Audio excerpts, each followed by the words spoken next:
What is up, everyone? Welcome to the stream. How's everyone doing? Saturday? Is everyone doing anything fun? What's everyone up to while they're watching me put together this board? G Willett, Mason Gray, how you doing? Caldestad? What up? I'd still mot Carol Voiderman? What?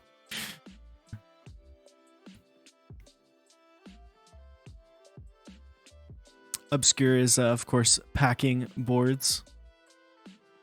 One drunk man, how you doing? I like the grayscale Mexo horn. But yeah, today we're building a mode 80. Bros don't flow, how you doing? Building a mode 80. It feels like it's been mode 80 week. There's been a lot of mode 80s happening.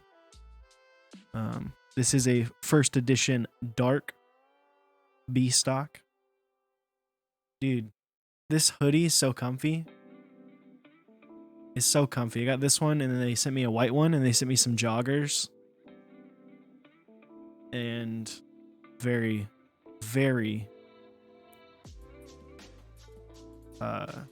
very comfy. Mode 80 week is going into next week. I think Nathan said he was building one. I would not be surprised if he was building one as well. There's been a few build streams before. Where's the hoodie from? This is just a from Los Angeles Apparel. It's not like anything crazy.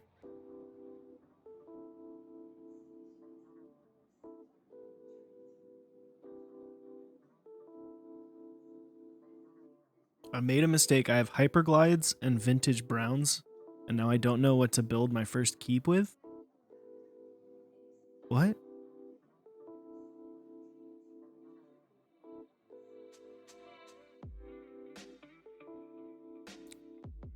I'm actually not sure what Hyperglides are, other than like the mouse feet.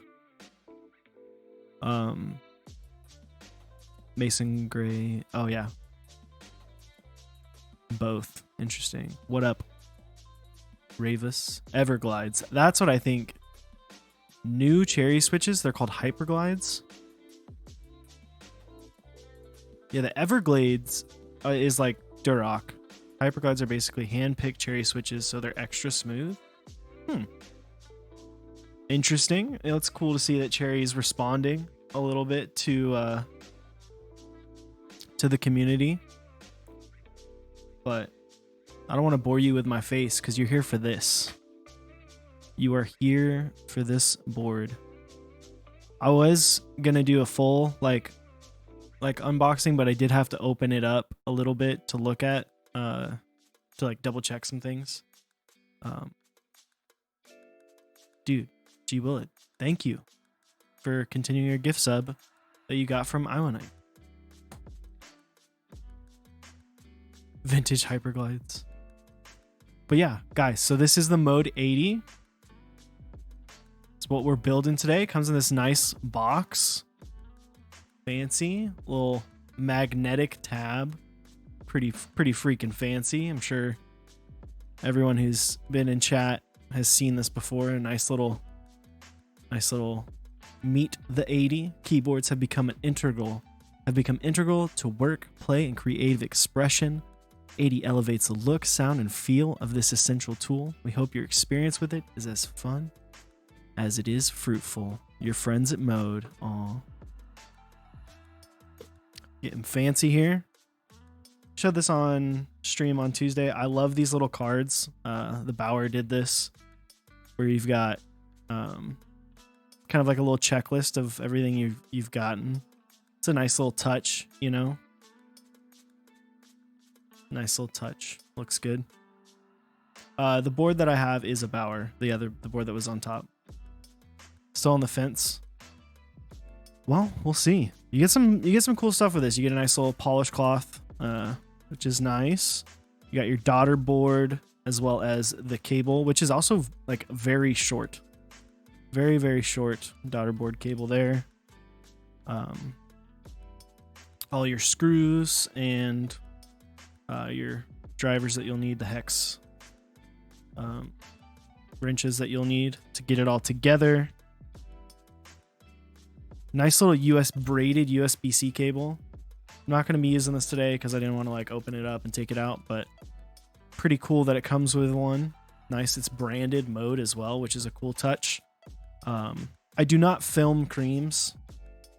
These are just lubed. Got your nice feet here. This is gonna be the first thing that I do is put these feet on. I very much enjoy these types of feet rather than just like the tiny bump-ons. And while this is harder to replace, I just think it does a better job of like keeping the board in place. I don't know. I like the aesthetic of using these long strips as well. Rama was one of the first places I saw where they did these. But yeah, so I'm going to take that out. I'm going to take these out so I can put those off to the side because I'll need those later. But now we get to look at this guy. Nice little case. All right, let me get myself all situated here.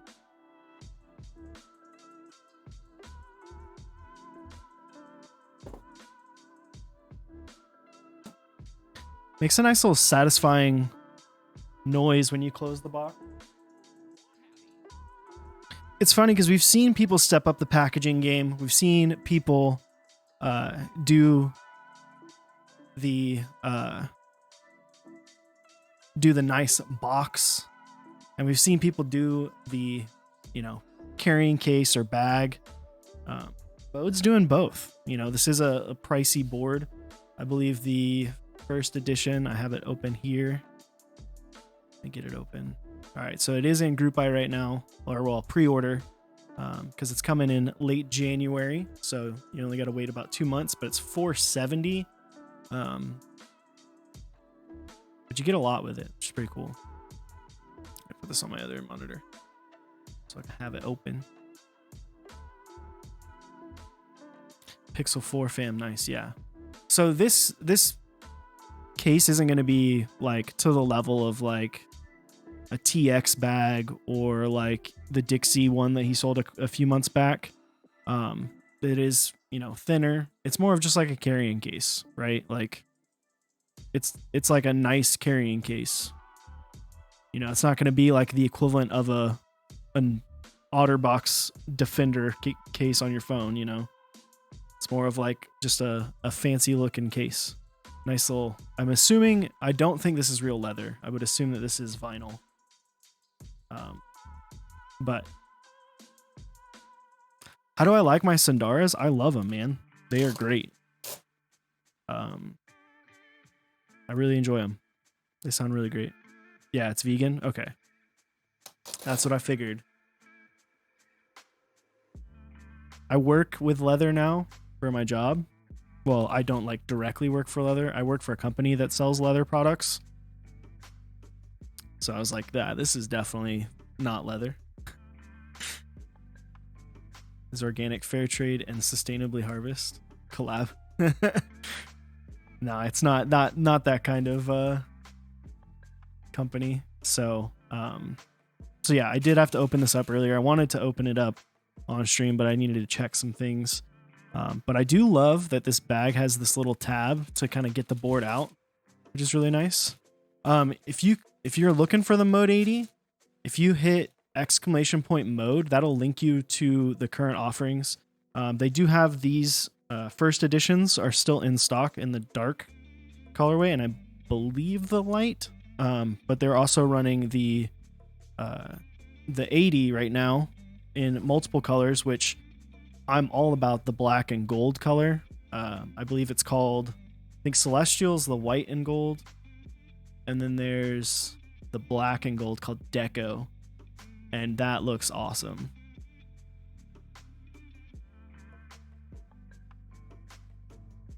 Gray and gold. Sure. Whatever. It looks sick. The monochrome looks good. I like Celestial and Deco, though. I like the gold. And the Viridian is pretty nice as well. But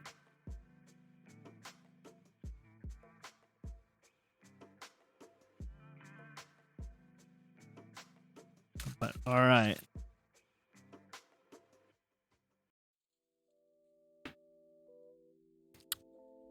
It is time. Cute desk mat? Absolutely, one in a milli. How you doing, my dude? Also, these desk mats, you can get them over at zapcables.com. All right. Nice little paper action. So this is the dark edition.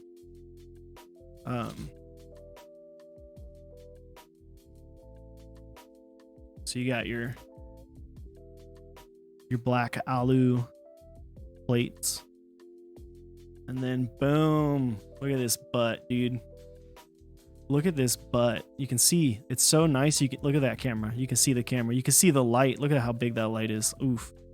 Look at that. You got another camera and another light. Oof. Mode. Yo.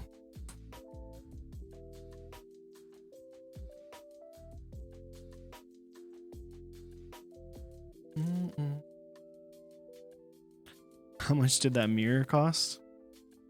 This is one of the first edition ones. So, and I believe these are still available. They're a little bit more than the 80. These are in stock, and they're it's $640 for this. This is a B stock unit. But yeah, you can get the light and dark in an A stock unit for $640, and they're ready to go. It's not a group buy. So yeah, it is PVD brass. So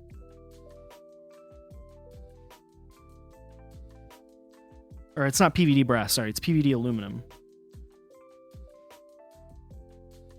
Now with PVD, it's one of those things that looks great, but there is going to be some slight, I don't know if I can show it, but you can, if you're like looking at it 2 centimeters away, or you're catching the right light, you will see some kind of like horizontal lines from like machining, but that's just like a nature of PVD. So I want to get these feet on here so I don't scratch up the bottom before I... Ooh, well, howdy. Dude, thanks for all the follows, people. It's K, JCH507, Caesar C, Caesars 55. Thanks for the follows.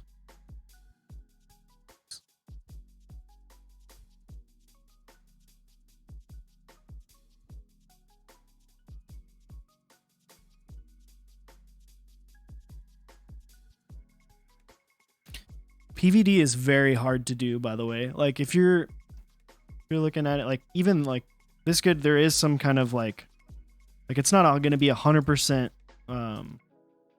flat. Like when it catches the right light, you will see some not evenness, but like when you get a board made, like if you've ever received a raw aluminum board, it looks real funky because it's got like machining marks all over it. And anodizing covers that up. But when you're doing PVD, it's such a thin coating that it's hard to cover all of that. And that's why a lot of people have strayed away from PVD, because it's hard to do and it's hard to get consistent. And this is pretty freaking consistent. Like there's not any, like looking at it, even when I catch it in the right light, it's not like a situation like if you remember back to when the Xenos were first shipping, they had some really rough machine marks on them that came through PVD because PVD is so thin. This doesn't have that. So props to whoever your PVD person is. Everyone over at Mode, because that is very hard to do, and I think it's underestimated how difficult doing PVD is.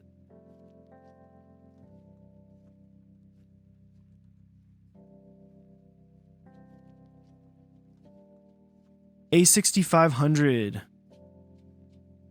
is for the top on build streams, and then it's the face cam for regular like Tuesday and Wednesday night evening streams. I thought they bead blasted it before Anno. Yeah, they do, but you still have like, did any of y'all, if you watched the build streams where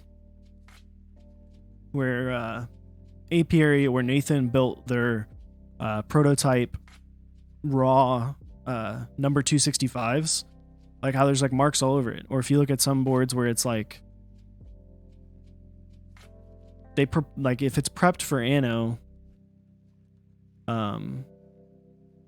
it's still gonna have some marks on there. The thing is that Anno is thicker than what PVD is, but PVD is a pain in the ass. So props to people over at Mode for getting it and getting it consistent. Yeah. The fact that Key Cult doesn't have any ISO makes you cry. Dude, that is unfortunate. I am sorry, my guy. We're going to be doing this in a 7U. We're going to do Sangin. We'll split backspace action. I feel like for the aesthetic, I should do full right shift. But they'll like... I really would feel like the value of having split right shift, it's like it's an extra key. It's like a free extra key. What do you think, chat? What does chat think? Split right shift or no split right shift? Split? Dude, all I'm saying is split lets me not... Let me only lube... Then I only have to lube 3... Alright, we're one on one. Alright, free real estate. Exactly, Kinnick. Exactly.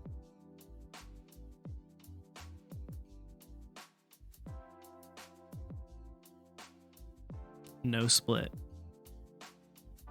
I've already decided we're doing split. Because then I only have to lube 3 stabs. Which is a lot easier. Commit to full Sangin. There you go.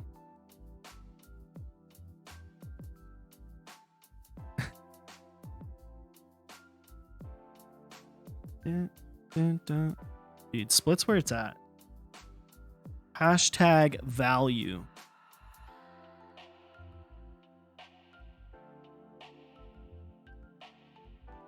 We are using purple Durock stabs today. These are just the V1s from Novel Keys.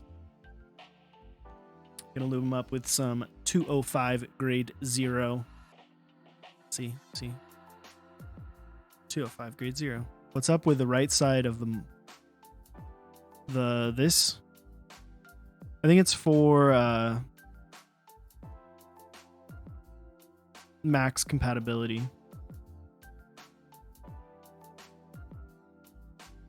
Split right shift. Max compatibility. Oh, it's for fixing stabs. Interesting. So you can take the stabs. Split right shift, then I'm doing split backspace. Because non-split backspace makes my brain hurt. I don't know why I put the top on that and threw that away. You have to desolder the... Yeah. That's a smart move. Another board that does something similar is that the... well, not completely, but like most of the issues I've found come from the spacebar when you're doing when you have to fix something. And the Austin it has the actual spacebar stab is on the bottom rather than above the switch. It's below the switch versus above it. So then that way, you know, you can, if you've got a popped wire, you can pop it back in, which is really nice.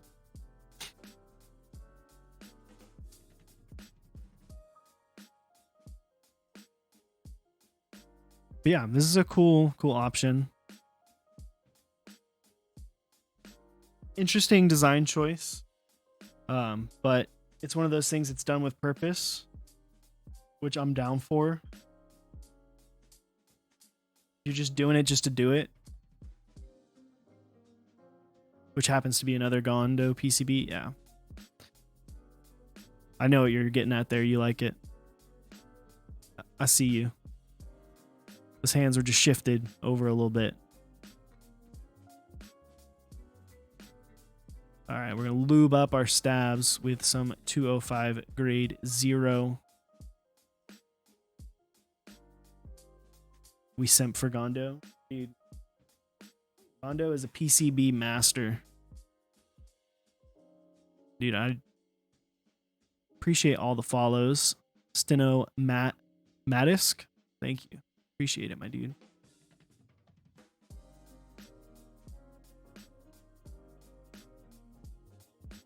I don't have an exclamation point keyboard command, but are you trying to figure out what my Bower is? Because I can just tell you. Have I tried Duroc V2s yet? I have not. I have a bunch of Duroc stabs and a whole bunch of old GMK stabs. So it's kind of like I could buy more, but it would be kind of not worth it, IMO. So this is a Bower.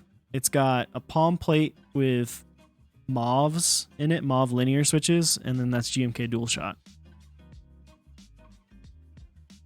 And today, chat, we're going to do something a little bit different with the key set we're putting on here. I'm going to mix two sets. Kind of excited to try it. It may not look amazing, but I think it's going to come out. I think it's going to look pretty good.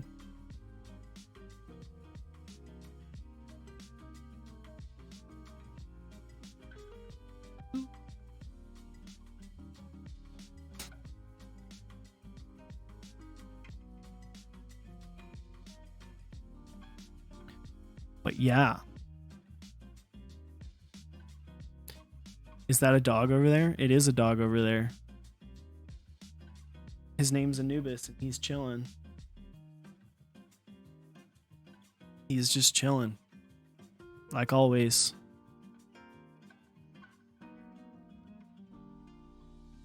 Went for a walk this morning.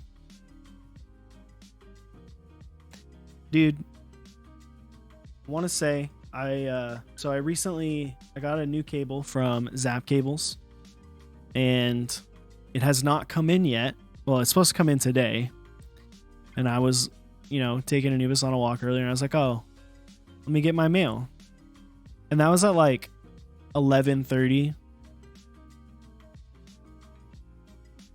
and the postman was there, sitting in his car, talking on the phone. It's like, cool, I understand. You got a job that kind of sucks. Not gonna lie. Kind of sucks, and I wouldn't want to do your job. At 1:30, so about 30 minutes before the stream started, I was like, I want to see if I can get that cable because I want to use it today. Because I think it would fit, because it's a black cable. The dude was still sitting in his car, talking on the phone, hadn't put any mail out. I was like, come on, man. Like, it's been an hour and a half. It's been almost 2 hours. Like, no disrespect for to you, man, but like, I'm just trying to get my cable.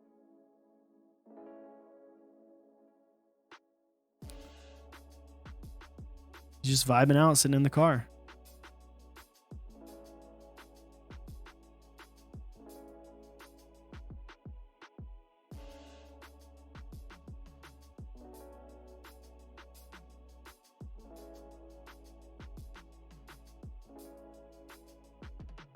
He's quite an interesting dude, though.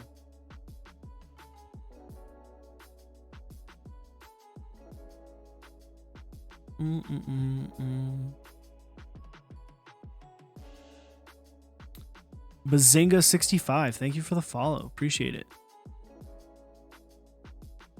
What is everyone up to right now? Is anyone building a board, lubing switches, watching football?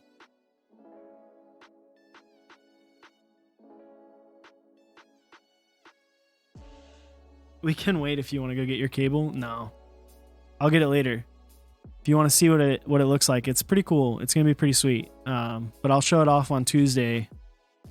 On our next stream, during our mail day, I'll show it off. Everyone can take a gander at it.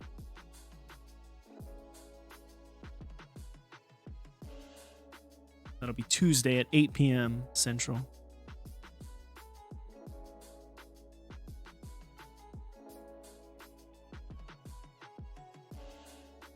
But yeah.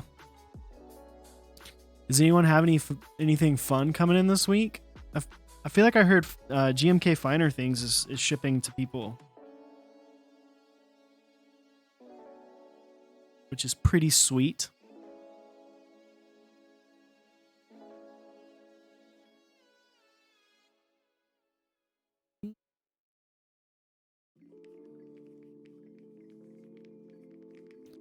R2 Glorious Pandas coming in. Interesting. Lynn Montage due to you next week. That's a pretty big mail day. Space 65 CV Cyber Voyager coming in, as well as your JO2. Man, that one Brody's. You got a fun couple weeks coming up.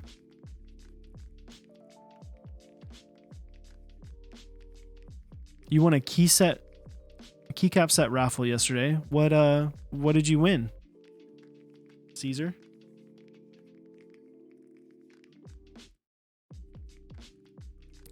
Tingu is supposedly coming soon. Yeah, it is. I think they're waiting on like a couple things. But it's pretty close.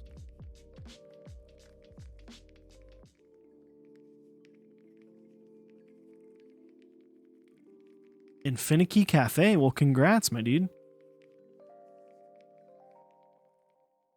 Oh, did you win it on Lang's stream last night?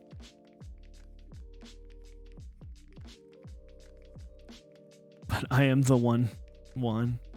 Dude. Juan Wonton coming in hot. Spitting fire. Dude, we got Juan in a milli. We got Juan Wonton. We got that one Juan. Or no, sorry, not that one Juan. That one Brody.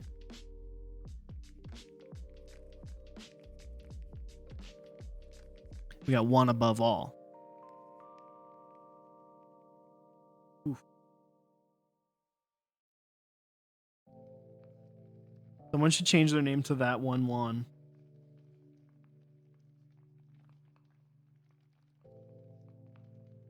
Also, I found out this week that there's a football player who's going to be playing for LSU next year. And his name, and this is why it makes sense, is DeColdest Juan.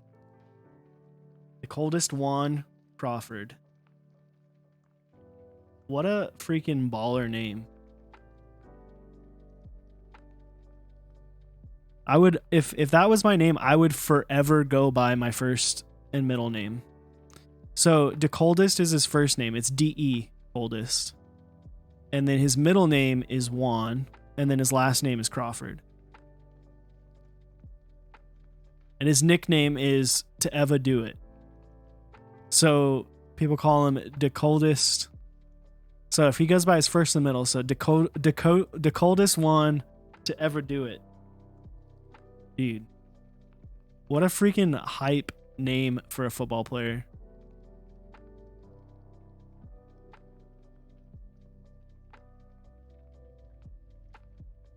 What up, Bueno? How you doing, my dude?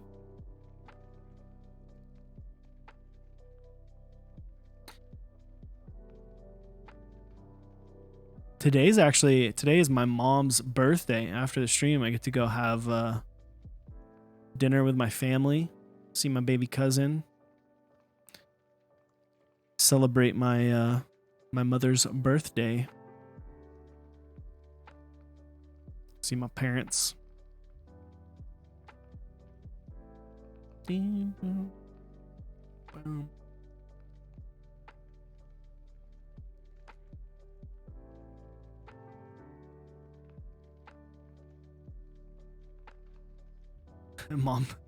Mom Cyrus, dude, yeah.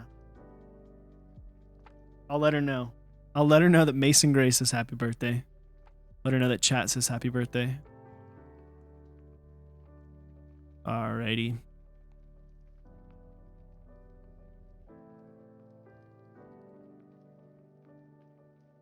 I'm not gonna lie though.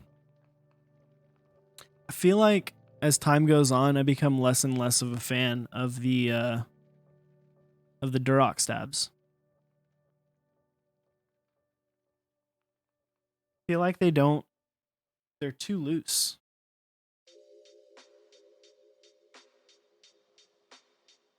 Like Duroc stabs with Zycos, it's like you're gonna have like a tub of lube for the spacebar. V2 is supposed to fix that. Yeah, I'll have to try them, I guess, at some point. The thing that sucks is I just bought like three sets. Like enough to do a whole bunch of keyboards. I don't know. Part of me just misses the, like, and I still have a whole bunch of GMK. I actually got a couple, or not a couple, a whole bunch. But I miss when GMK stabs were just so good. They just feel different. Still my favorite.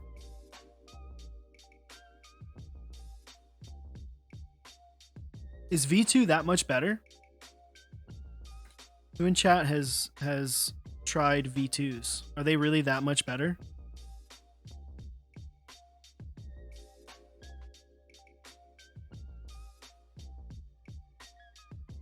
Never had an issue with the V1s, but the list of people that have seems huge. Well, the thing is that they have, the V1s will pop out, plus like the wires pop out sometimes, plus the inner housing to the actual like outer housing is just, there's so much room that a more tactile switch is gonna cause a lot of rattle. And like you can kind of hide it by using like a thicker lube, like a Krytox, not a Krytox. Well, I guess you could use 205, 206 or 205 grade 2. That's thicker, instead of grade 0, or using like dielectric grease on the wire. But it's like, that sucks to have to use a whole bunch of different stuff. Granted, coming from the person that used a different lube on the housing versus the stem of a switch. Ooh, boy howdy. Rugo, thank you for the follow. Appreciate it. Just use linears like all the cool kids. Dude, there's not a cult of linears, but there is a cult of Zykos. How are you going to tell me that the cool kids use linears when you don't have a cult? All right? Am I going to use the plate foam? I heard all of the foam makes the mods so muted. I am not going to use plate foam. I am not a fan of plate foam personally. I'm not a fan of foam in general, honestly. I'm going to use the bottom foam in this because I feel like it's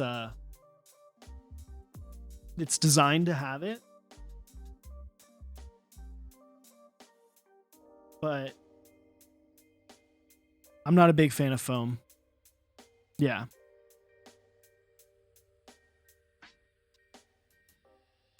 Yeah, exactly. That's why I said it's designed to have the bottom foam.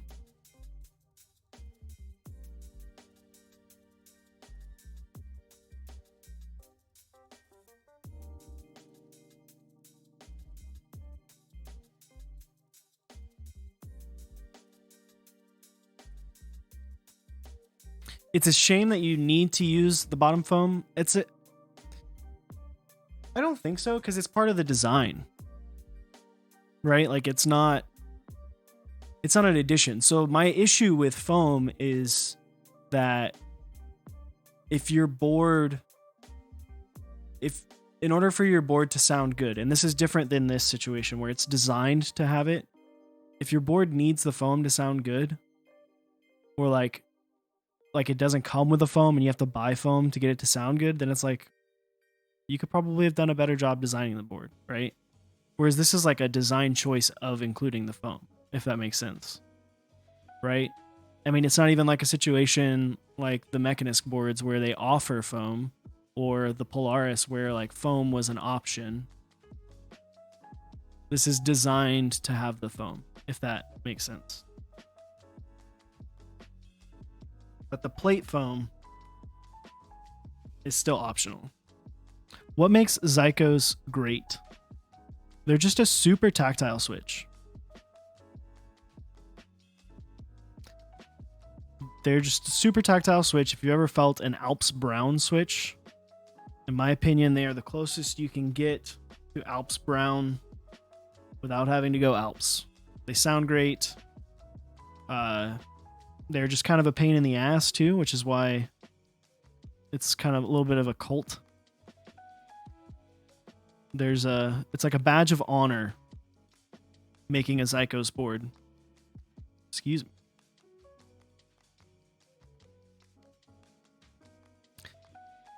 IMO plate foam better than no plate foam? For sure. It depends on what you're looking for, right? Like I don't like the super muted sound like overall.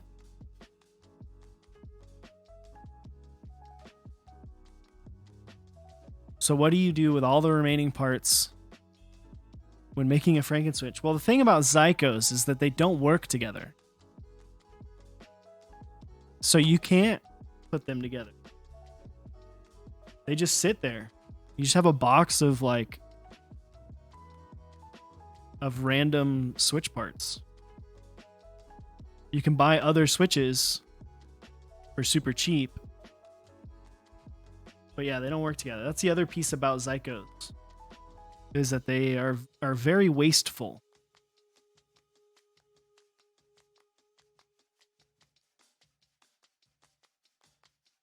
It's very, yeah, it's expensive. That's why it's one of those things, if you've got the switches lying around, it's worth it.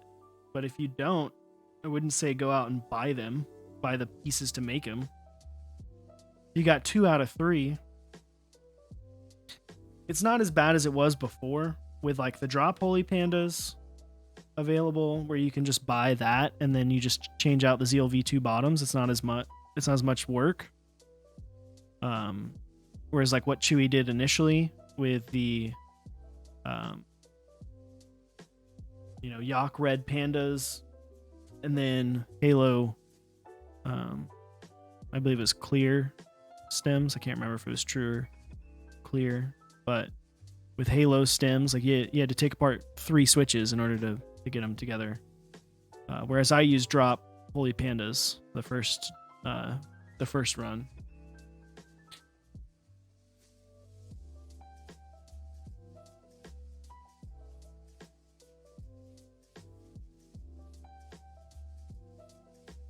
I use drop Panda because my polars are MIA. Dude, polars are good.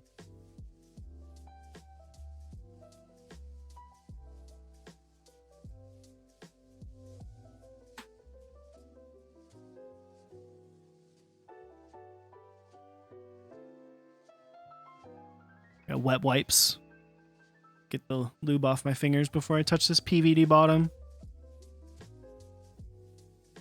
You feel like the thermal is too bouncy, you use plate foam. Interesting. Yeah, Tempest, that's actually a really good point. When if you're using Zeals that have been already soldered in a board, that helps tremendously with not breaking them.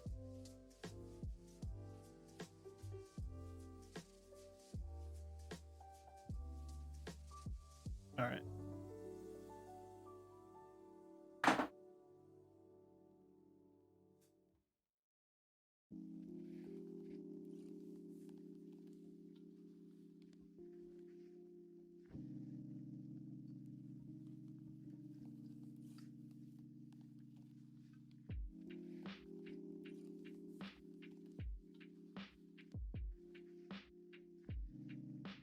I'm gonna assume it's this guy, and it's not. It's bigger.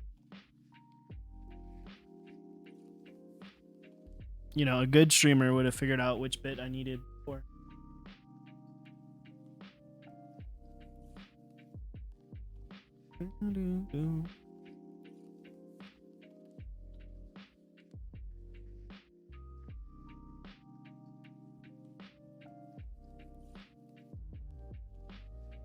Yeah, the back is really pretty.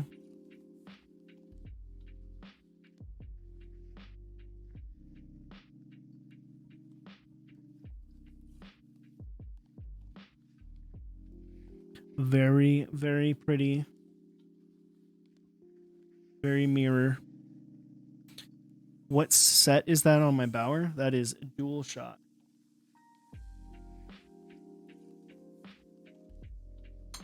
I would be terrified about scratching that butt with a screwdriver. Yeah. Did you spring swap the creams? I did not. Actually, see.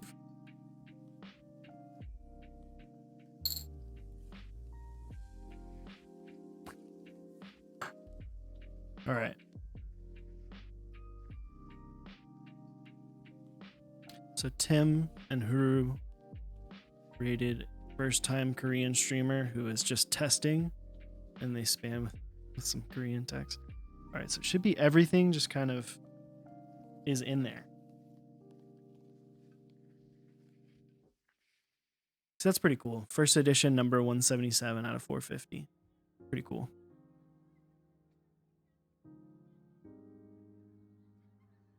All right, so here's what we got. We got the top. We've got our plate, which is a nice. Got some like pour-on like material. Yeah, it's held in by just 3 screws. It's hard to see, but you can see the pour-on like gasket material that's on the plate to help with the mounting a little bit. And then you've got your plate foam, which I'm gonna try to put somewhere and not break. Go over there. Was that pre-installed? Yes. Yes. And you've got your PCB.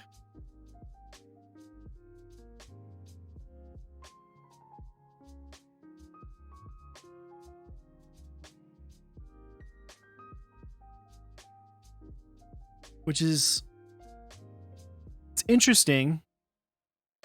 So you've got Weird Choice Have Nothing on the mods though, right?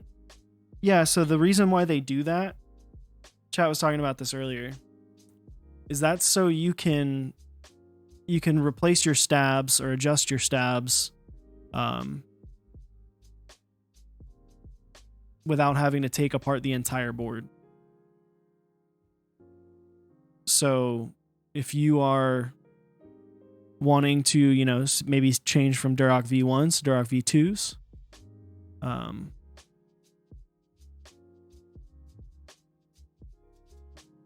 yeah, it's pretty nice. Yeah, the spacebar, you can tell the cut. See how the cutout is like, see how it kind of steps up there a little bit larger, so that way you can still adjust them after you're done. Crazy Boy asks, do you find yourself tuning stabilizers somewhat frequently, every few months or weeks, depending on the usage? It depends on the board, but yeah, sometimes. Sometimes sometimes I have to. Like, it gets rattly, especially with the Durock V1s. Like my iron, I want to desolder and change them to GMK stabs because of how consistently rattly they go. This is a fairly thick PCB. Pretty thick. Feels hefty. Interesting touch on the PCB is that most of the components, or all of the components, are soldered onto the top side of the PCB rather than on the back. And that is because the back of your PCB sits right up against this foam. There's not a whole lot of space underneath it. It doesn't affect the seated height of the mod switches. No, I would say if you are doing this build, if you're doing one of these, you get one of these and you are doing the mods, I would recommend going with a 5-pin switch for your build, because you're gonna. Yeah, I'm using Durock stabilizers with the build right now because of its linears. The Durock stabilizers are not bad with linears. They're bad with like super tactile switches.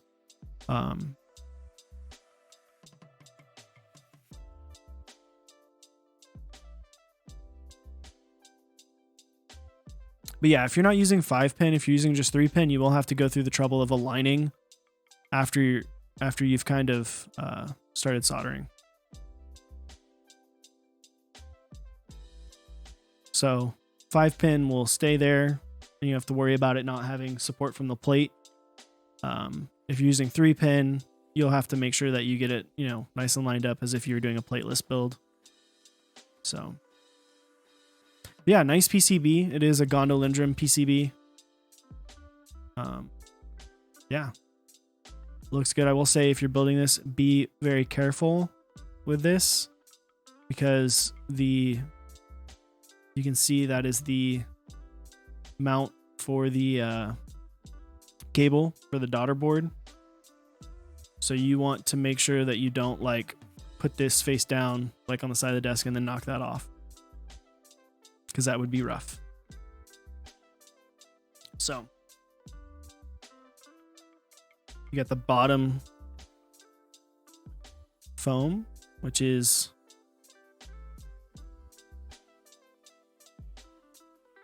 nice.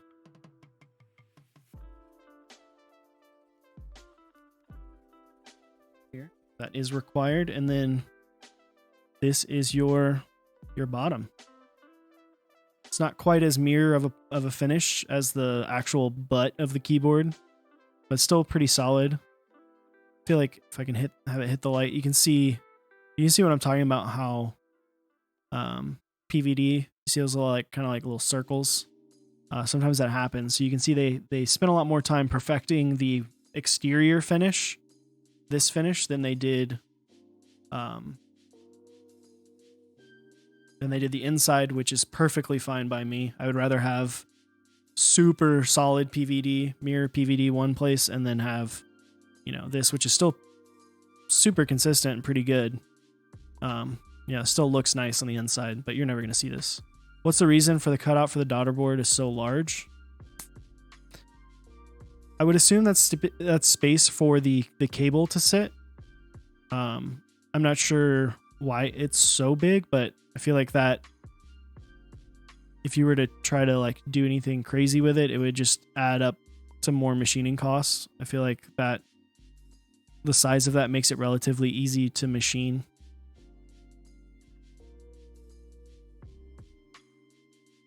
Because if you're looking at it, your cable is going in, I don't want to scratch it, about halfway.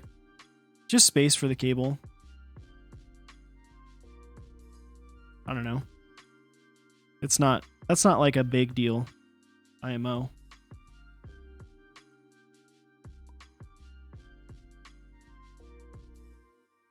All right.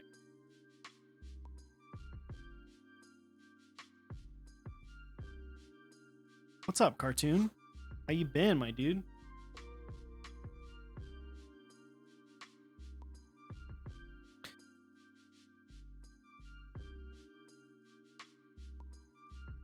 Yeah, it's just space for the cable to tuck into so it doesn't get pinched. Yeah, exactly. If it was like too perfect, then you'd run into like too perfectly cut, then you'd run into some errors. You know, this is not something where it's like it's built by a manufacturer and then sent out to you. You know, you've got people building it themselves, so people are going to make some mistakes while putting it together, you know. So I'm gonna put the base up in the base so I don't scratch it, because I don't want to scratch it.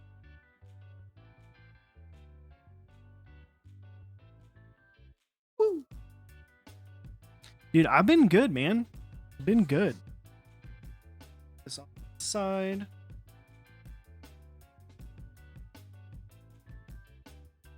So could have put the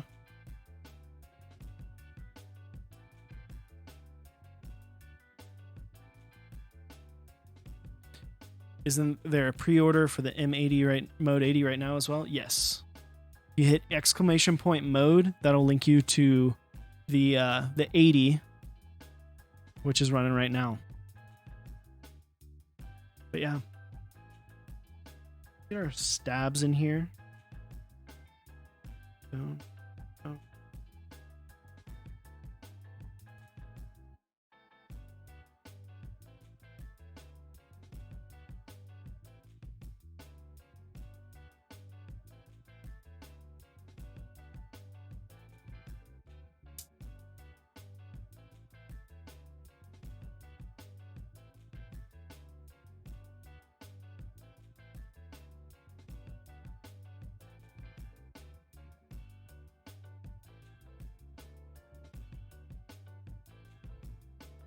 I'm gonna wait till Black Friday and try to get some PC upgrades. Nice. What are you looking to get? It's getting harder and harder to justify keyboard buys as this year goes on. I feel you. Feel you on that. It does. The thing that's nice about this is that it's not, you're not having to wait. It is a little bit more expensive than what you would typically spend, but you're not having to wait a super, super long time to get what you ordered.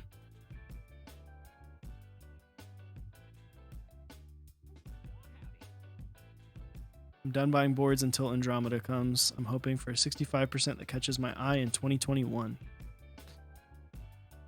I guess I should have screwed these in one by one. Hopped on the U80 last month. Yeah, last month was rough.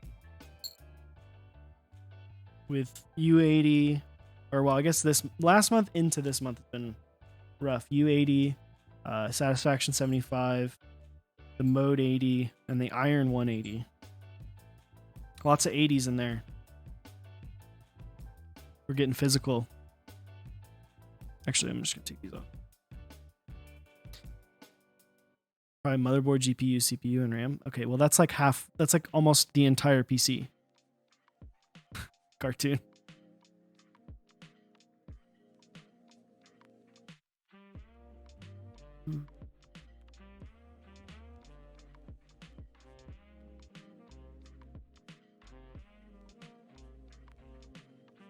Did they offer this in FE?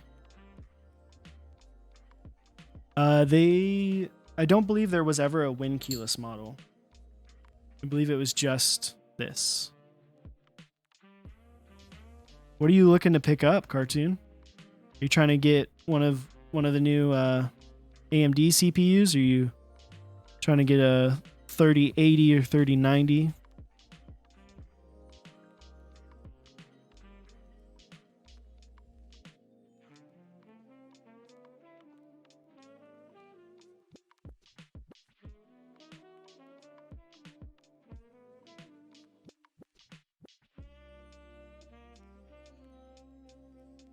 You want to build a second rig. Interesting.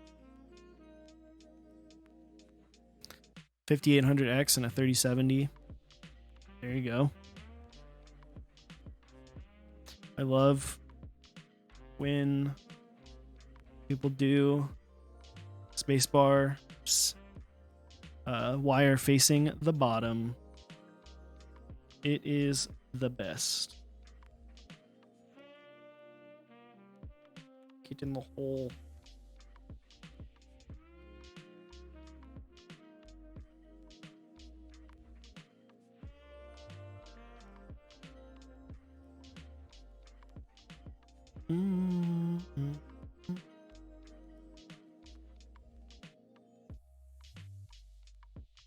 Thank you, Mason Gray. So you can get a Win keyless option in the pre-order, but it is not available in the first edition.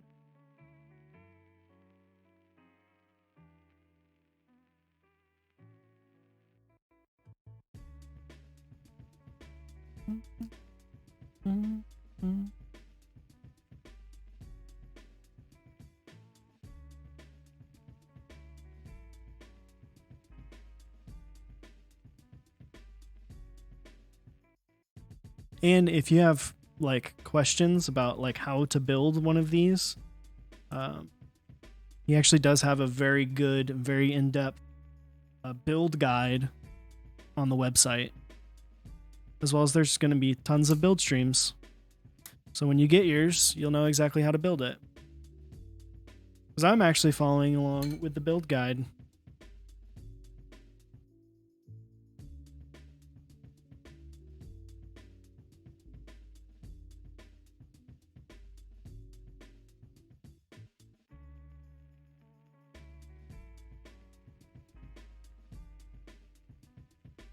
I'm doing split shift and split backspace. Cause YOLO.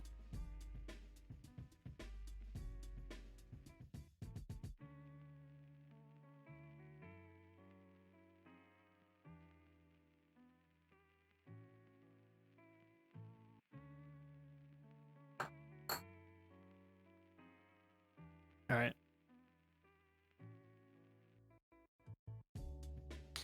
Split right shift, meaning that there will be a switch here and a switch here. So it's like instead of doing 2U, instead of doing, well, not, it's not a 2U, but it's, I think it's 2.75. You do a 1.75 and a 1U. Split backspace on a TKL. Let's go. True. But yeah, chat, see how this goes. It's very let's put some switches in here. Boy howdy.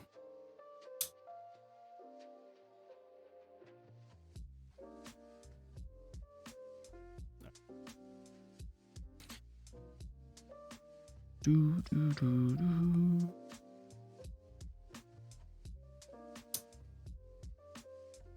Try not to be too much pressure.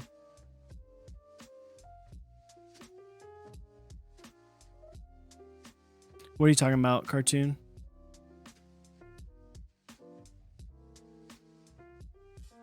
You like how they do what?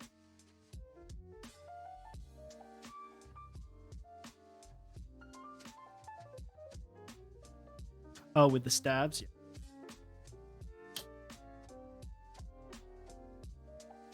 Yeah, like the only switch that's actually like held in by the plate for stabs is the space bar.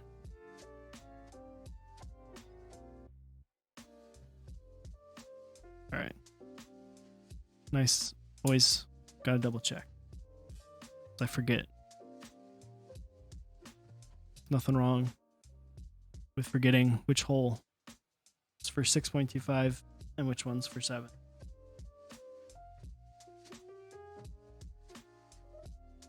All right.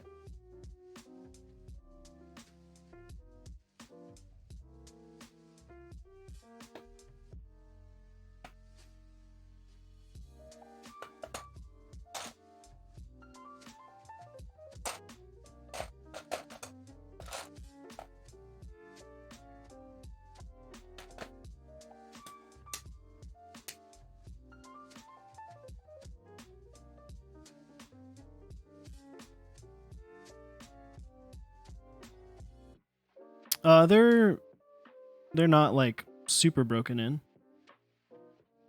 but I'm not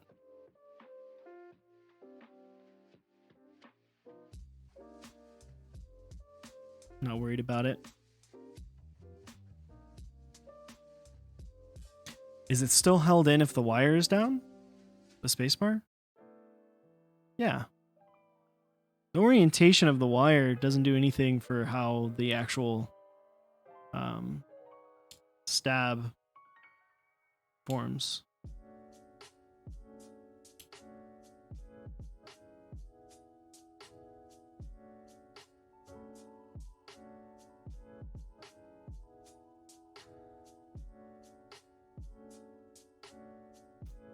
Yeah, wire down means it can be fixed and adjusted. It's like the same thing they did on the Austin, which is also a Gondo PCB.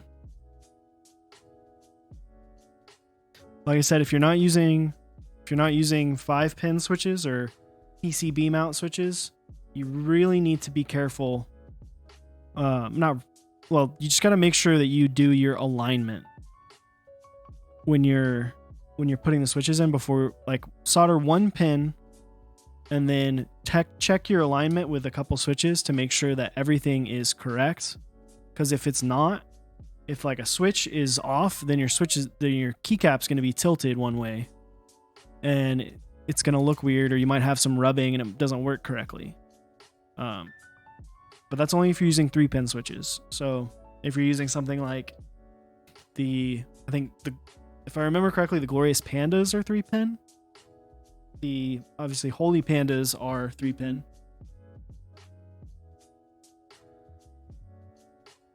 For sure. Obscure is actually the maker.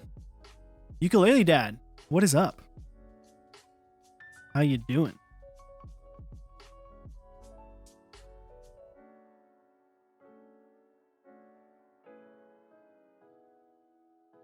All right, cool. How's the build going? Had to step out for a second.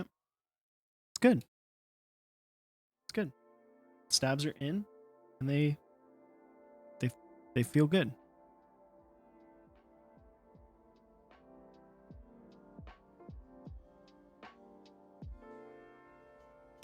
Also, Exo Squid, how you doing, my dude? Thanks for waking up and coming to hang out. Appreciate it. All right.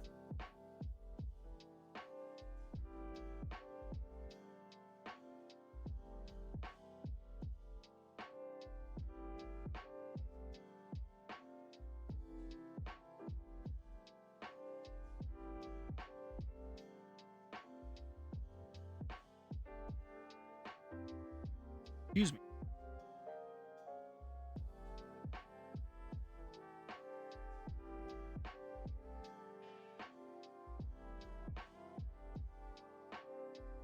All right, cool. I'm being a good boy, and I was checking the build guide to make sure that there's nothing crazy I have to do. That I'm not skipping any steps. I think the only thing that I skipped that's supposed to be before what I'm doing right now is the actual daughter board installation, but that is, I can do that near the end once I get all the switches and everything in. But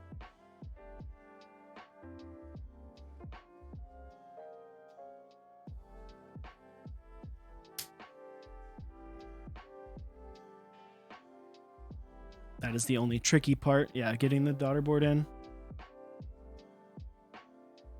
Daughter boards are definitely interesting.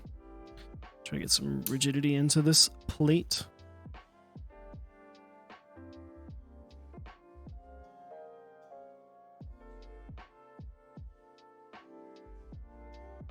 Go over here.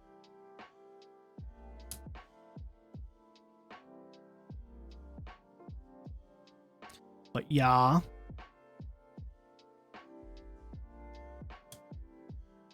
Is anyone in chat looking to get one of these guys? Does anyone already have a Mode 80? Because there have been quite a few that have gone out. It looks like such a clean board. Yeah, it's like got a really cool aesthetic to it. I mean, I know some people are not fans of the fact that it's got that you have to use the bottom foam. But it's like a really unique change to the way that like boards are put together in a way. Like it's got the 3 screws. PVD is something that I feel like we haven't really seen very much of. Especially as of late.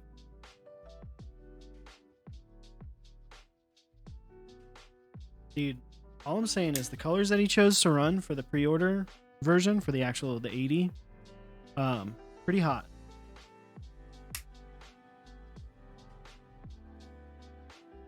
Pretty freaking hot. All right.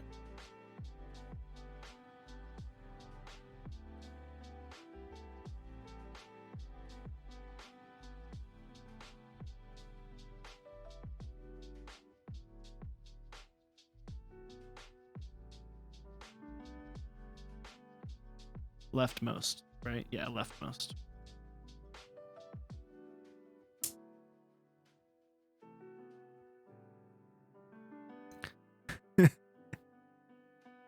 Also props.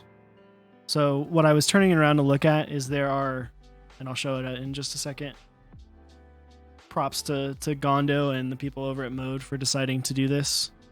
So for anywhere that you would need to, so I don't know if you can read those, but you can see it says 1.25, 1.5. You got a little guide for your bottom row. Bottom row's always tricky. It's always easy to mess up. You got full caps and step caps. Like just a nice little touch. You know, if you're going to do, you know, this what they did with Mode and the Gondo stuff. Like if you're going to do that already, you might as well put these nice little guides on there. It just makes it so much easier. Yeah, I mean, everyone's messed up a bottom row. Everyone's messed up a bottom row. See, and it's always good to just double check. It's rightmost on the side, yeah.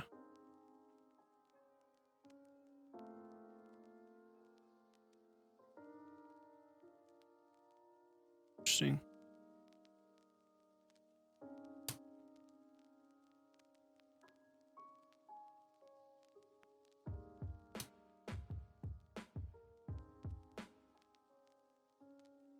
Yeah, a lot of PCBs as of late have done similar things. All right, that one's not going to stay.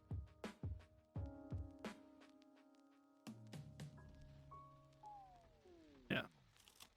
Just went and looked, and the colors. The red one is amazing. Yeah. For sure. Really? Got my baggie of switches. All right. I want to show you what it looks like with a 3-pin switch. So I got a Holy Panda. All right.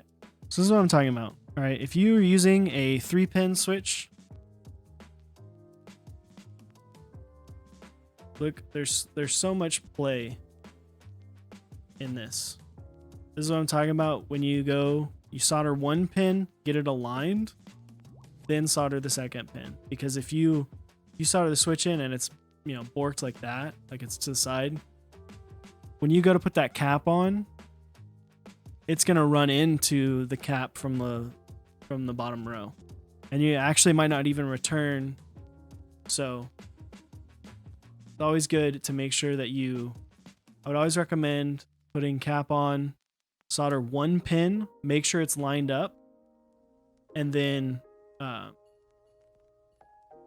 so the other one. Because if you're doing, because like what Obscure's saying in chat is that if you put a cap on, if it's a stabilized key, yeah, that'll work. But if you're doing like the function, there's still some play here that can affect it, as well as your bottom row keys and your back and your caps lock.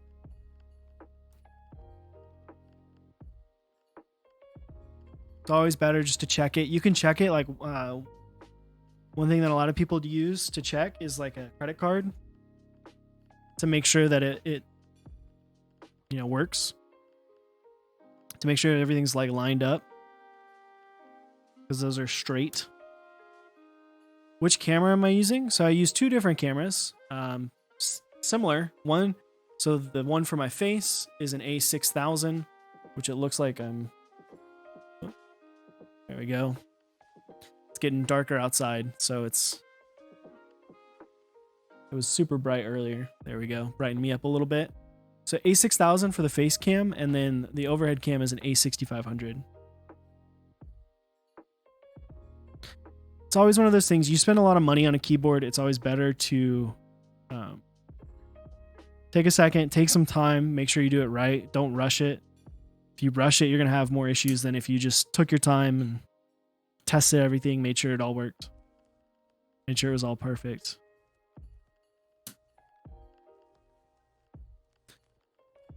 Because if you solder both pins of a switch and it's off, That's way worse than just soldering one, being able to fix it, heat it up, you know, move it, test again, fix it, you know.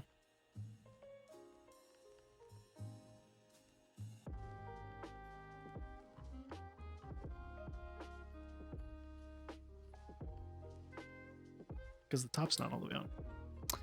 Boom. That's in what? 1/6400. Oh yeah, that's the camera that Chewy uses. So he has an A6400 for his build / face cam during the normal stream. I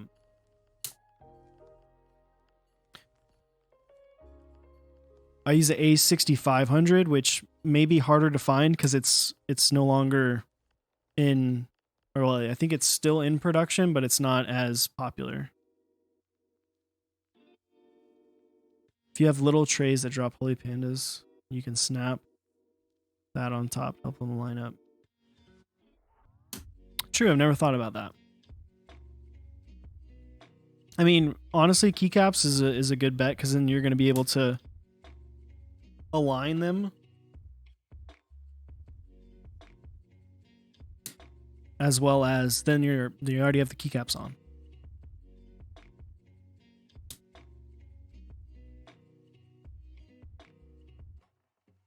Blah, blah.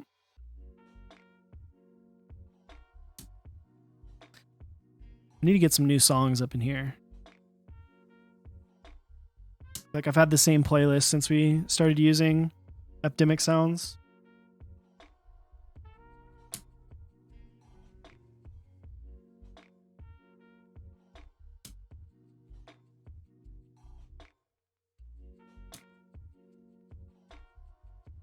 Get my iron ready.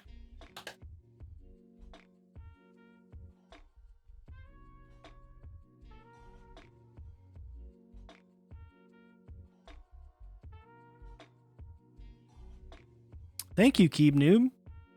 You can pick one of these guys up over at zapcables.com. I felt like with this dark board and the like kind of monochrome that I've got with my Bauer and my white desk, it like adds a nice color to the stream. How does the stream look, by the way? Let me take a gander. See how it looks on my phone.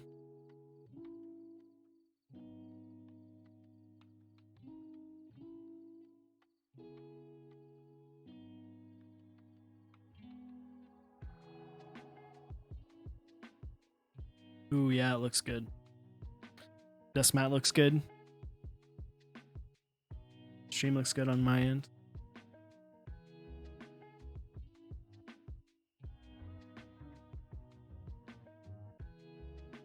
Yeah, for sure. Although I feel like at the end I'm gonna go full monochrome because this is like my solder desk mat, so it's got like flux all over it.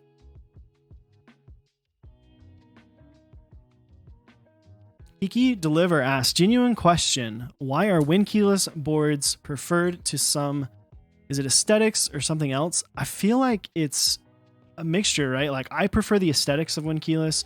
Also, when I'm using a keyboard, a lot of times I would accidentally hit a Windows key. Like if you're playing video games and it's like say you're playing Counter-Strike or literally any other game that uses like control to walk, run, or crouch, hitting Windows key can really mess you up because it'll take you out of your game. And that's why like a lot of like big brand boards have a Windows lock key. I don't know. I like Win-keyless. I think it just looks better. It provides a little bit of extra symmetry for a board. That's why I like Sangen bottom, like 7U bottom row, a lot better in general because it provides such an even aesthetic. You know? This is gonna bend. Oof, it was. It was gonna bend. Julian Za. Thank you for the follow. Appreciate it. Is there a way to disable the Windows key in QMK? Yeah, you can go to like the QMK configurator and just make that key do something different or do nothing.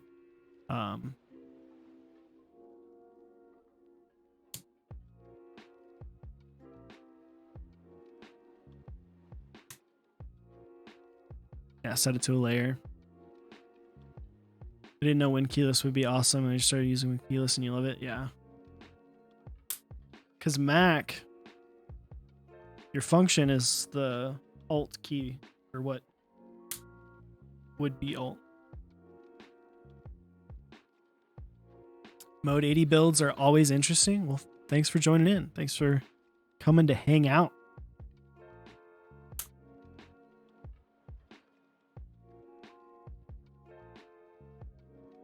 I use Mac and Windows pretty evenly. It's a cool perspective, though. Yeah.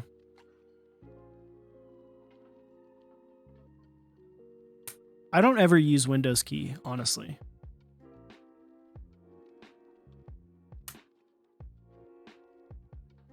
I don't have a job that requires me to use Windows key. So I don't lose anything by going full WinKeyless.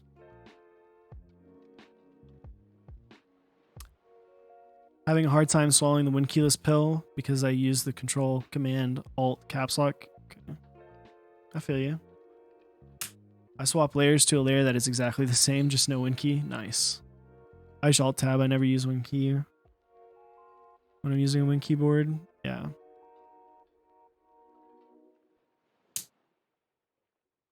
What is the point of WinKey?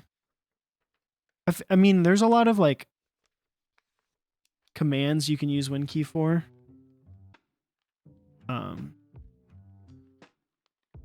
That people do.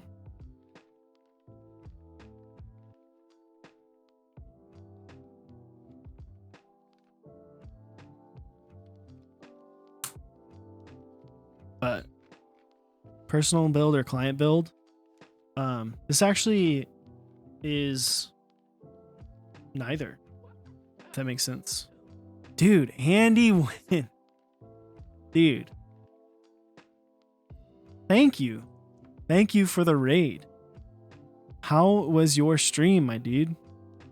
We need to get you on for an interview on a Wednesday.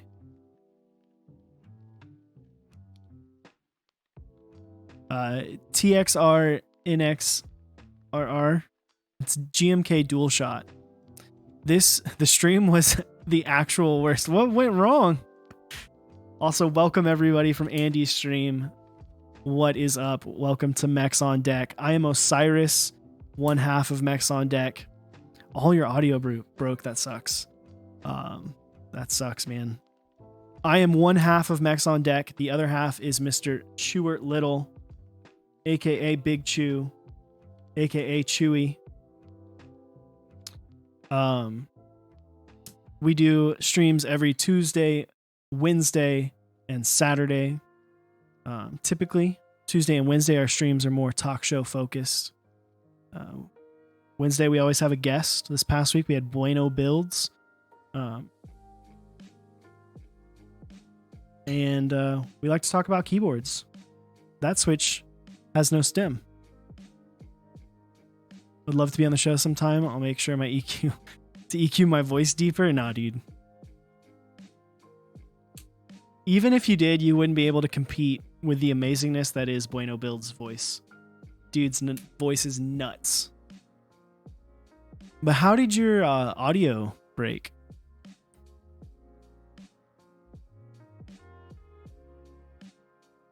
I'd pay to listen to Bueno talk. Dude, yeah, right?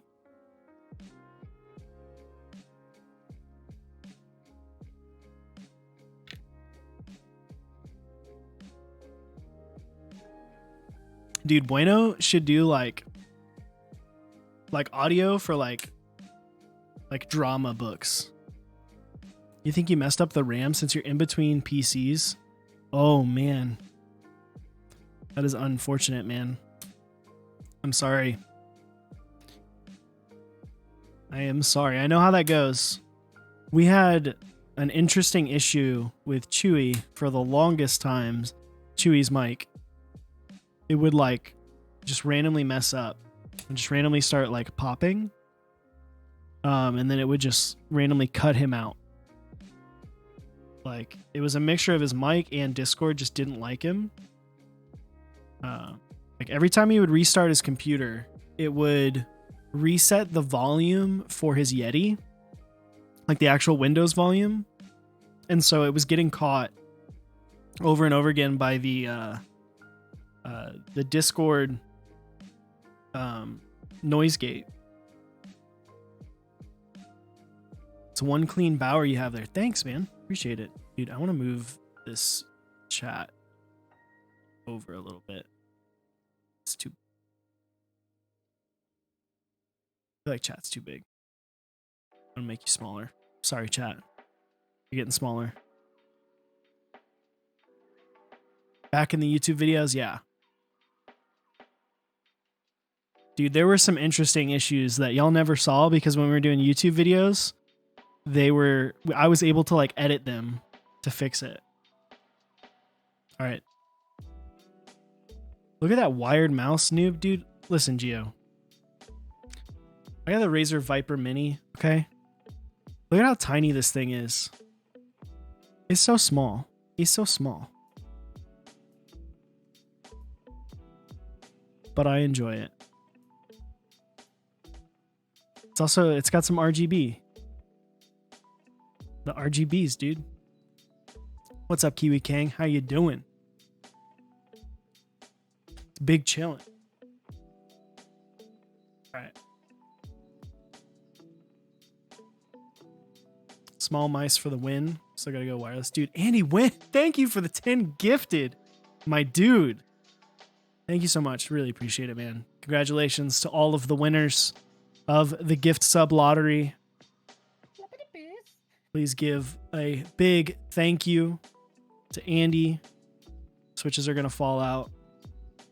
I'll have to put pressure on those.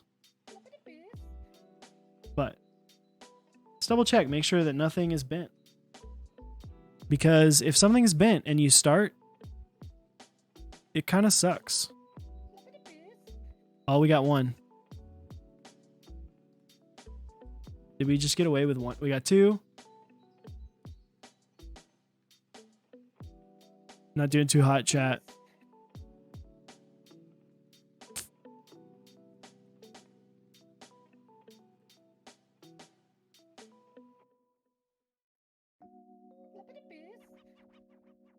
All right, looks like we were able to get away with just 2 bent pins.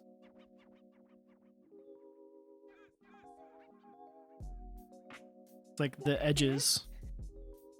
This guy, Tilda, and I don't remember.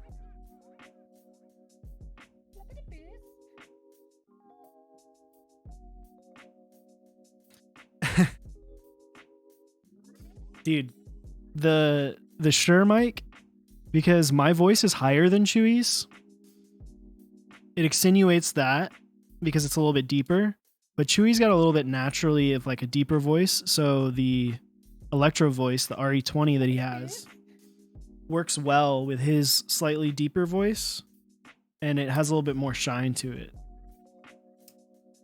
You know? Like that's something I feel like a lot of people don't think about when they're looking for microphones. They don't think about like, what is the best for my voice? Like, there's one thing about like, what is the best that I can get? But it's like, the other piece is what is the best for your specific voice? Thanks, man. It's just a countertop from IKEA. They're pretty cheap, honestly.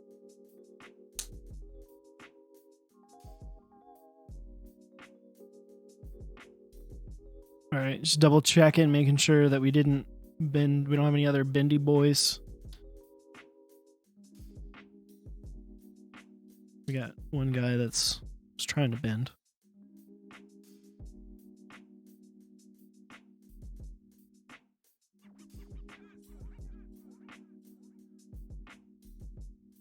All right.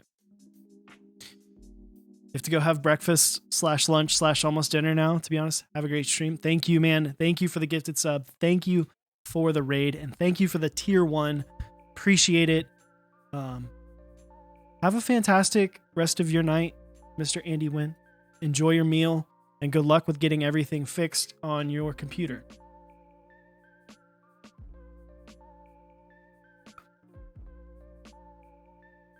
Got my boomer eyes now. Now you're making me like nervous. I got a double, triple, quadruple, and quintuple check for the bent pins. Here's a secret, chat. You're really only looking for the top pins because you're almost never going to bend the bottom. Thoughts. That's smart.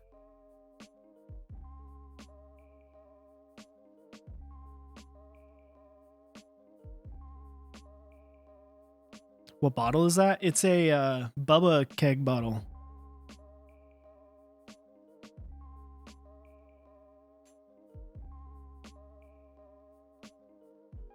Getting some pressure on here, making sure everything's perfect in there. All right, chat. We're going upside down mode. This is the time. Everyone's gonna be like, what the hell are you doing? Why are you doing it like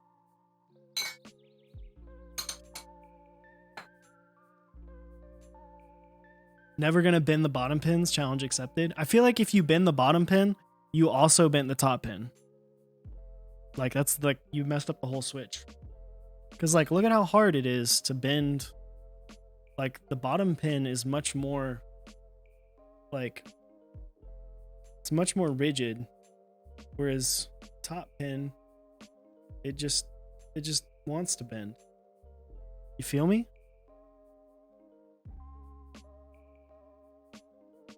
Like, look at the thickness difference. Yeah, the bottom pin is thicker. At least on creams, I think it's the same. We're gonna go on a tangent now, stream. I'm sorry. All right, let's get a collection. We got a box navy. Oh, that's the same switch. A Panda. A Zelio V2, that's already pre-soldered. Zelio V2, that's not soldered. A T1. A Gat Brown. And what else can we do? Ooh, we'll take it back. A Zelio V1. Let's see. All right. Look. Holy Panda. Top pin. Bottom pin. Bottom pin. Way more rigid. Way thicker. Alright, who's next up on the docket? Alright.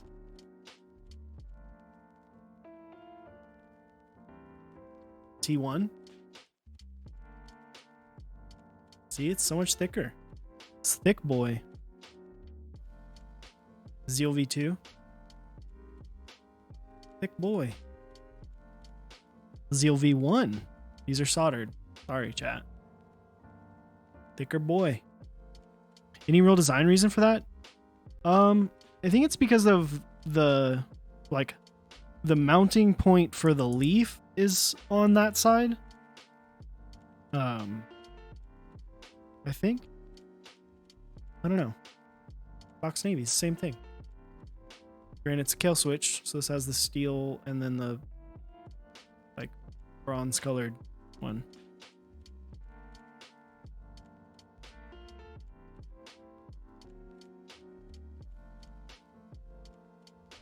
But that's why you'll never really bend the bottom. You're going to bend the top one. Just saved everyone like 3 seconds when you're trying, when you're testing. When you're checking for bent pins. You don't have to look at the bottom ones. You can just look at the top. All right. Let's move this guy up a little bit. We don't want it to be, we don't want it to be the casualty of any flux. Let's move this guy over here. All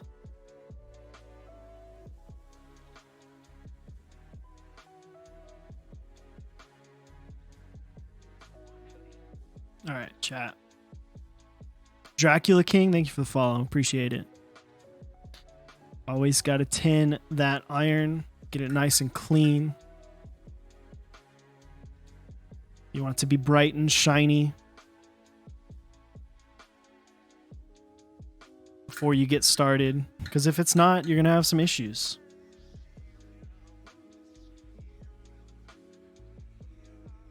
I'm going to go for a third round. All right. Cool. We're good. We are set. We are ready to go. All right, chat. It's solder time.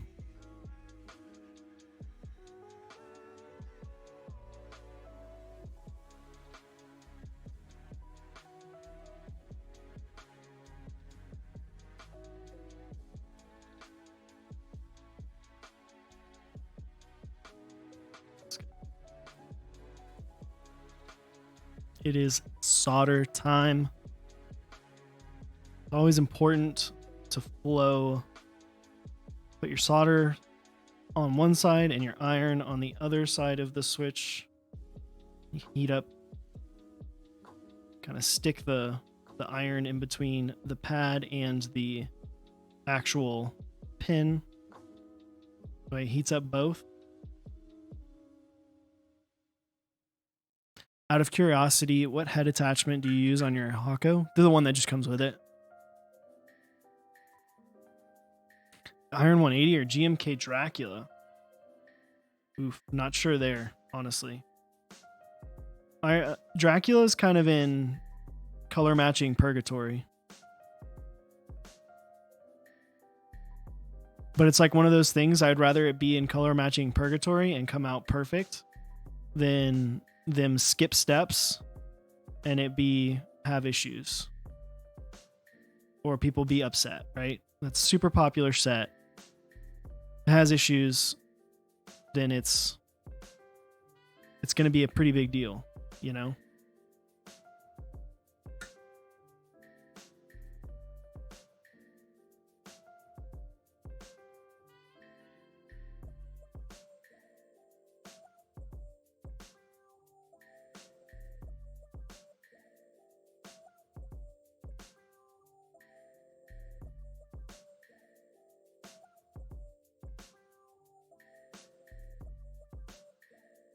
But I know people are upset that it's been like a year since Dracula and it's not even like technically in full production, I don't think. I haven't seen any updates. Granted, I haven't looked at the Dixie updates in a couple weeks. But it's taking a long time because they want to get it right. If that makes sense. You know, it's not GMK taking forever.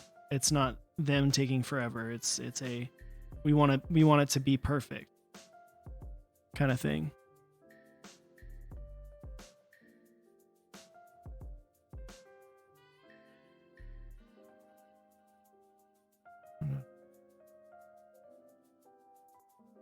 I hate the sound of the iron against the like aluminum or steel, whatever metal, the silver colored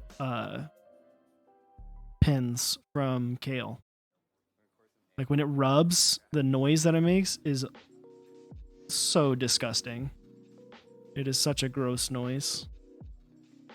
It's like nails on a chalkboard, dude.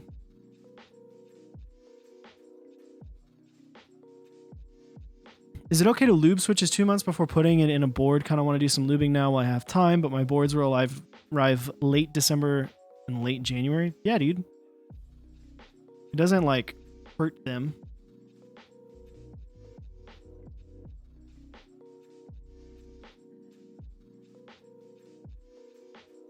I would say it is perfectly okay to lube the switches ahead of time, store them, and then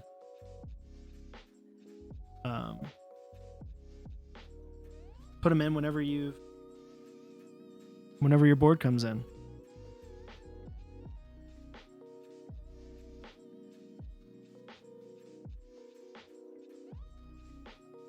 Yeah, I agree. I'm not mad. I'm just kind of want it. Yeah, I feel you.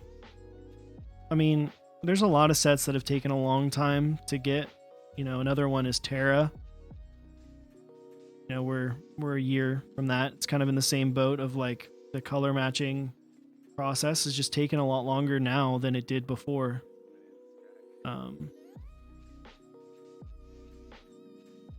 GMK is trying to run like 15 sets at a time because we're running so many sets that processes of color matching takes forever. COVID's also not like I feel like if the year was normal, I feel like GMK wouldn't have as many delays because they would be able to get people to do, like, get more people to do the things like color matching.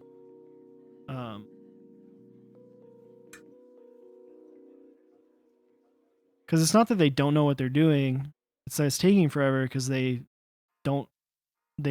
increased the number of things that they're running, but I doubt that they've, you know, I'm obviously not certain, but I doubt that they've really increased the number of employees working on things like that.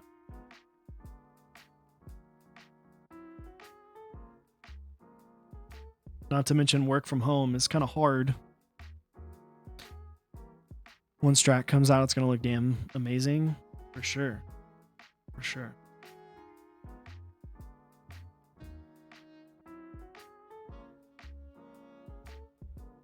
Dude, I love when the flux just bounces back on your hand.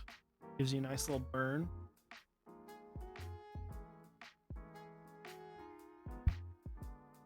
That one.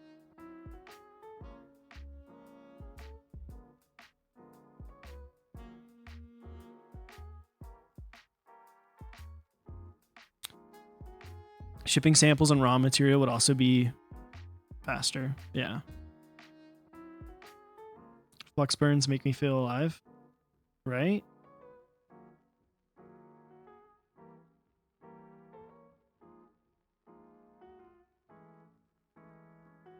It's funny, like, because of the lighting that I have for stream, sometimes I feel like I can't exactly see how much solder I am flowing to the pin. So I just kind of go based off of like feel. Does that make sense? It's like one of those deals, it's like an experience thing.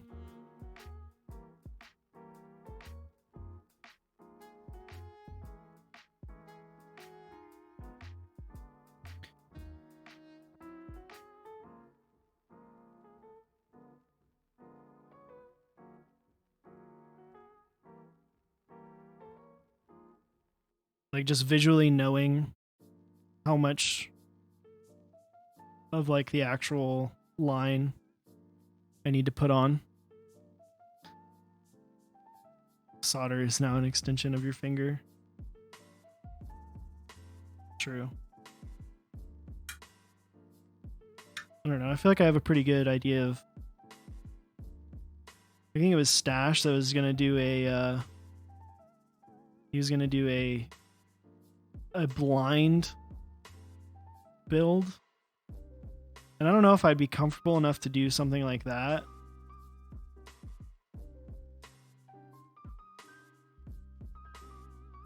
But I definitely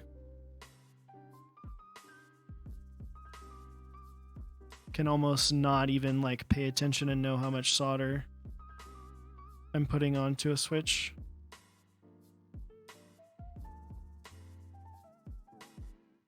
I would be worried about missing a switch and making skin contact. I would be worried about that. I would be worried about just destroying the PCB in general. You know, a lot of the surface components. I like how I was doing a consistent.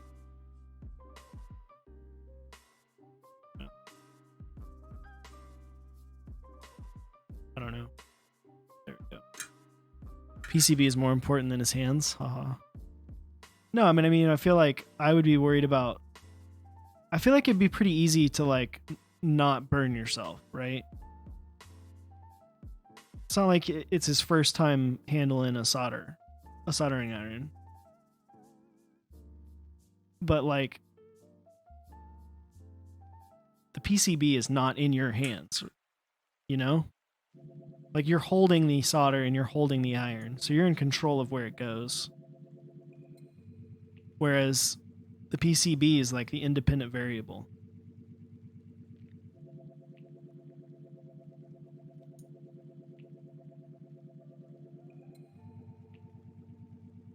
You know?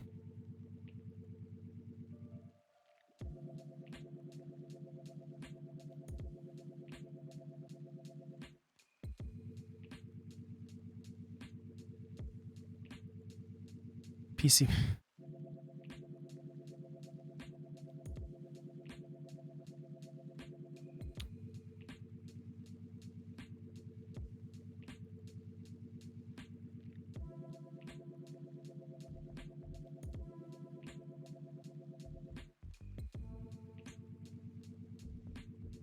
I feel like when I want to solder quicker, I should solder higher than 650, but I'm just so comfortable at 650.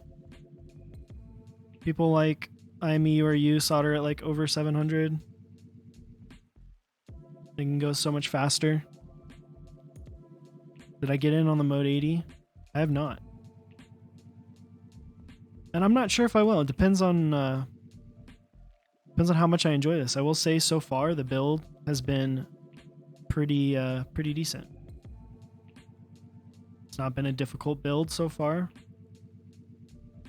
There's nothing overly crazy about the way that the board in terms of like making it more difficult. But I did just purchase 2 boards this past couple months. So I'm not sure if I will have the funds. My favorite mounting style, I would say probably gasket. I really do prefer gasket mount.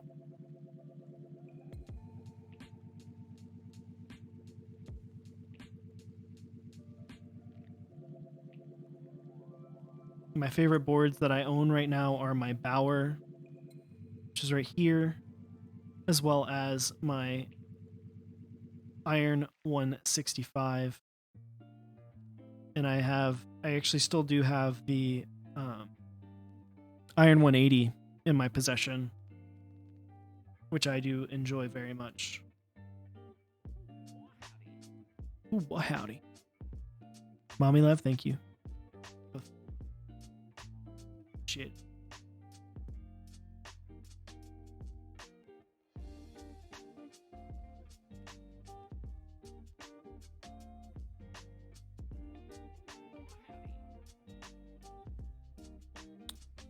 Nibbleless, thank you for the follow. Appreciate it. What boards did I purchase? An Iron 180 and a Satisfaction 75. What type of gasket mount? I think like the pour-on style, like the Bauer and the Iron use. I've tried the Kepler, and the Kepler was a very good board, and I did get a chance to type on the J01 for a little bit, and I think that's a cool change, but it's a very that full isolation mount that they use there is really cool, but I don't know. I just don't like it as much. It definitely has a huge effect on the feel.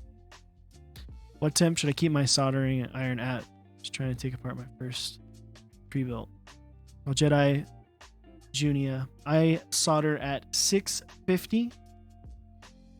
If I was desoldering, I would go like with my like desoldering gun, I go a little bit higher than that. But I solder at 650 Fahrenheit.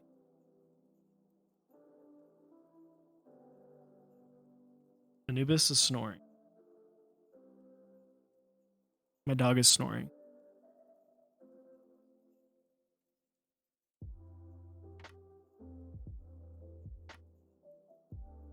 Imagine soldering at 650 Celsius. You would put a hole in the PCB. I also don't think the iron would be able to go that.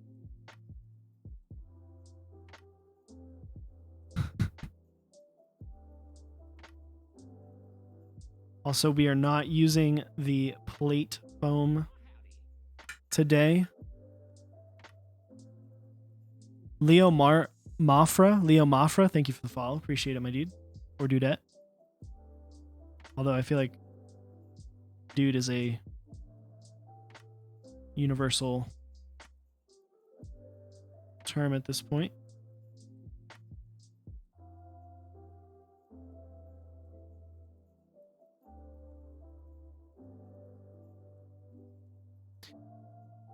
What is the thickness of your soldering wire? Dude, I don't even remember.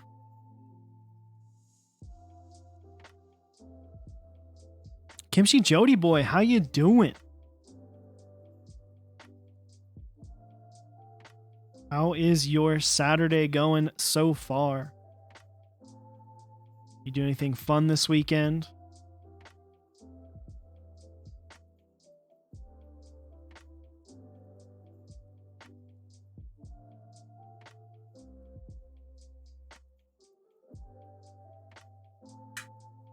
On your lunch break? Nice. The thickness of my wire is... I don't even remember. I bought this so long ago.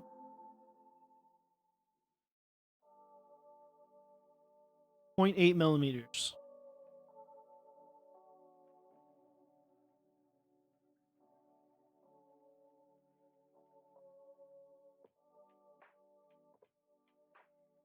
Ooh, three spicy chicken sandwiches? Like the big sandwich? Damn, son. You eating good. That's a big boy meal right there. I actually haven't tried the Popeyes chicken sandwich either. I've heard it's very good. And I've almost ordered it on DoorDash a few times. And then I'm like, am I really going to pay $20-something to get a Popeyes chicken sandwich? No, I'm not.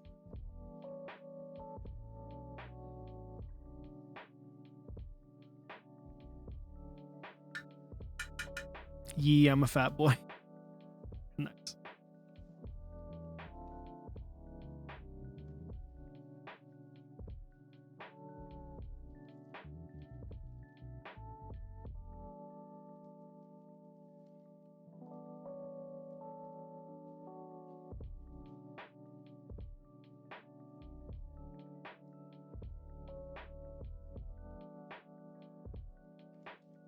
For under $5, it's so good.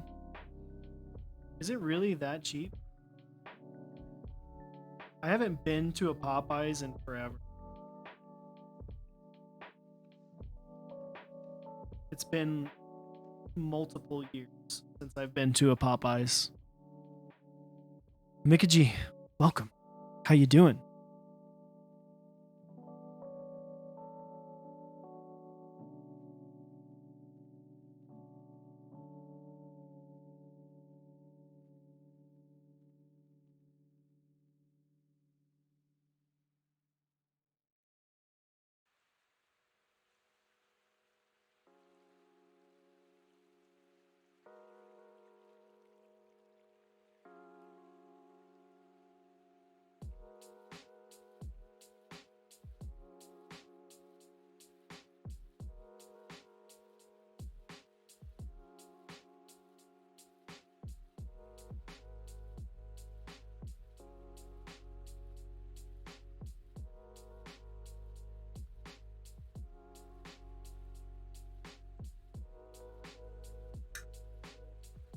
Yo, wait. Popeyes or Chick-fil-A?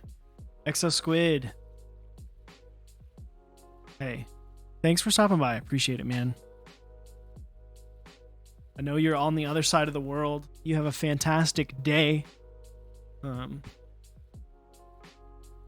Appreciate you stopping by. It's always good to see you, Exo Squid.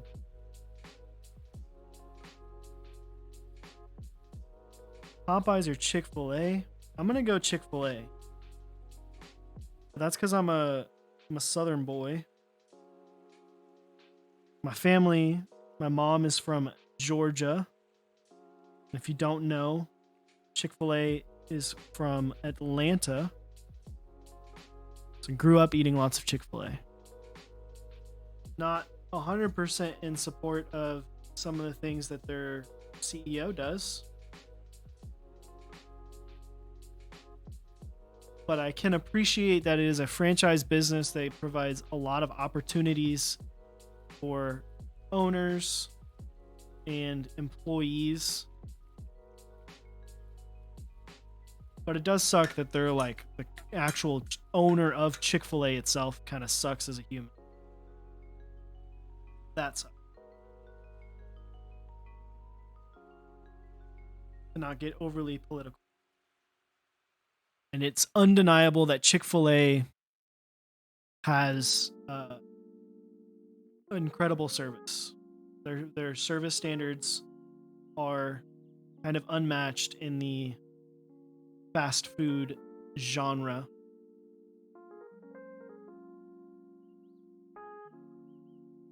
Chick-fil-A or Raising Cane's? Ooh, that one's harder. They don't give business money to stupid shit anymore.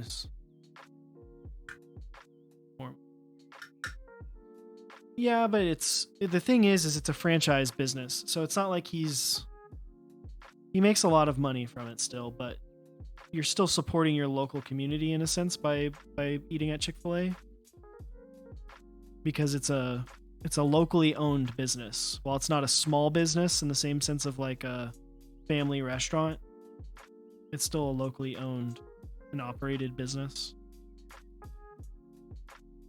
I don't know. It depends.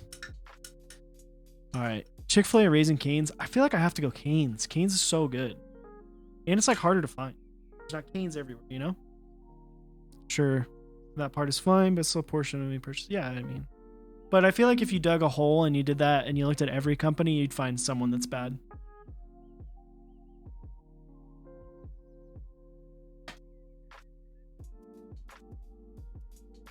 The problem I've always had with Chick-fil-A is that, like, I don't give a damn what you do with your money if you're rich. But when you do it in, like, on behalf of the company, that's when I start having an issue with it. And that's what he did. He did it on behalf of the company. I'm gonna do one switch at a time for these, which I have a severe problem. But dude, Cane's is so good.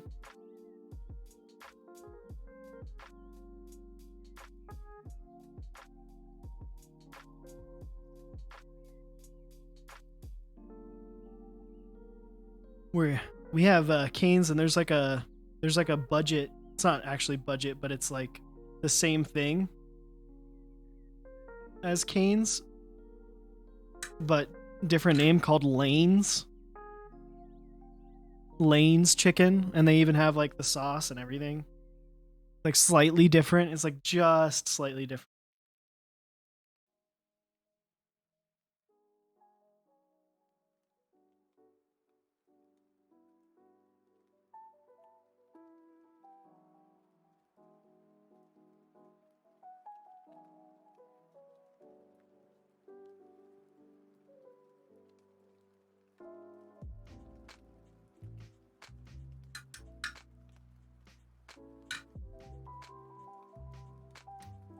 You wish you had Chipotle? Dude, Chipotle is so good. I love me some Chipotle.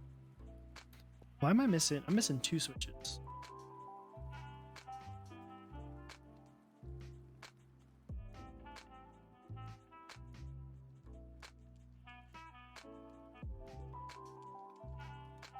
You have nothing similar at all?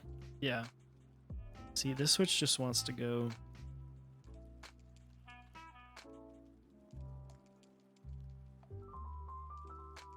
All right. I feel like I got to be careful with this one because this pin, there's like a little warning sign next to it. I don't know what that's for. I don't want to.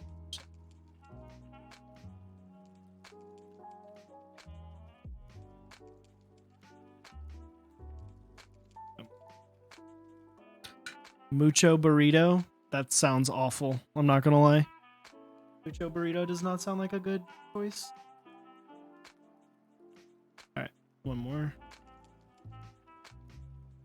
The last switch. Get in the hole.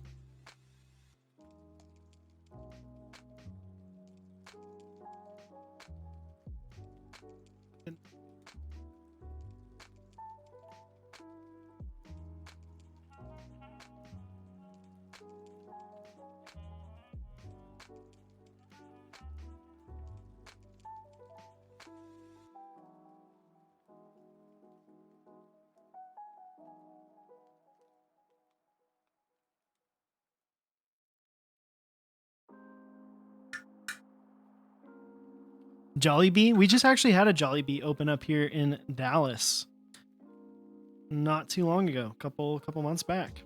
All right, chat. It is in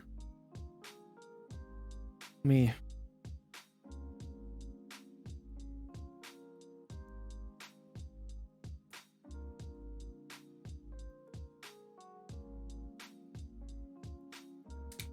Before I put this guy in, give it the old college try. Make sure we didn't fuck up, because if we did, that would be not good.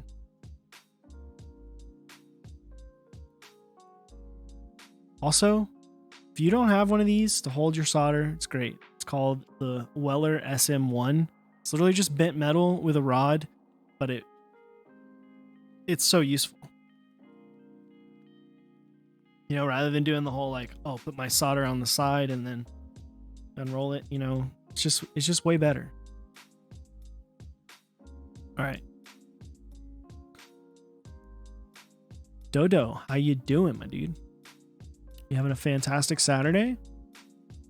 Or is it just kind of meh? Hopefully it's fantastic. Doing great. That's what I like to hear, my dude.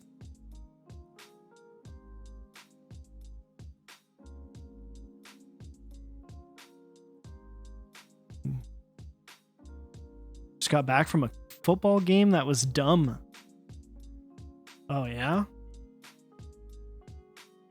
What kind of football game? We're like college, I'm assuming?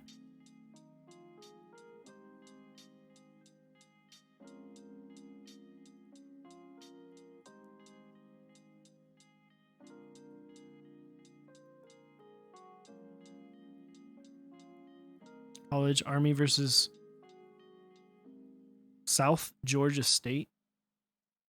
Or interesting. All right, let's see if all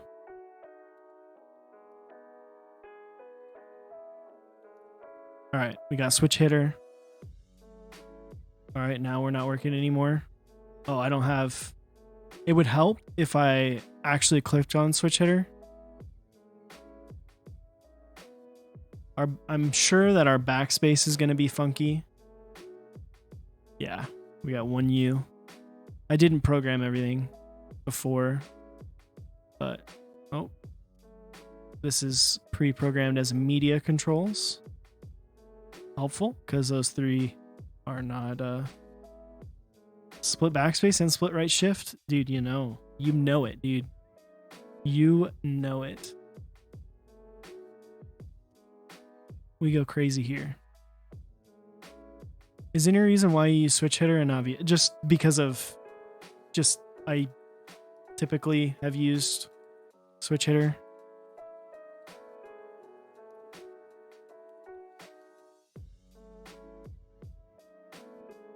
So.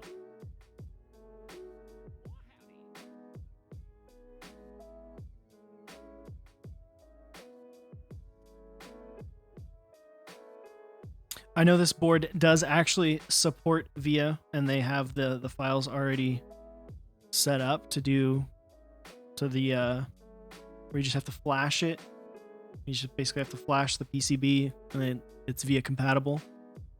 I will get that done later because you know what? I'm going to use this board for a couple days before I send it back because I want to give it the old college try.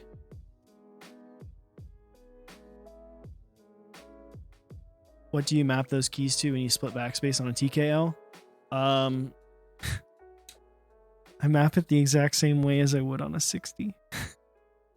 So I have 2 escapes.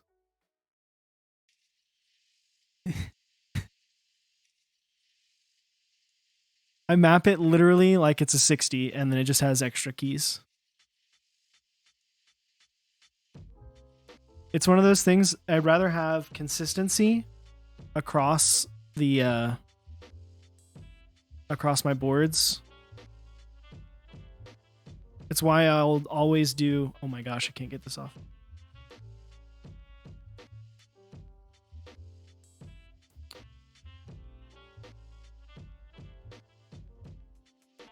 And I don't want to pull on the tiny wires. All right, looks like you're the winner to come off. Is that a singing? Map it to a rap air horn sound effect. True, it could. I don't know. I just like consistency in the layout. Yeah, I know I'll need to. Where's my flyer?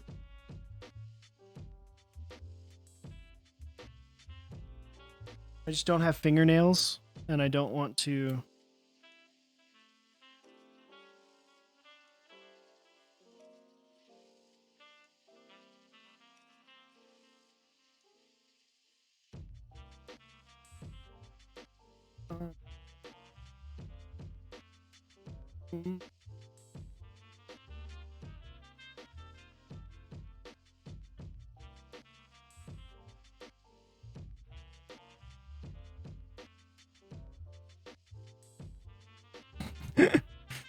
Yeah, that's what I'm trying. But it I don't want to pull on the actual wire.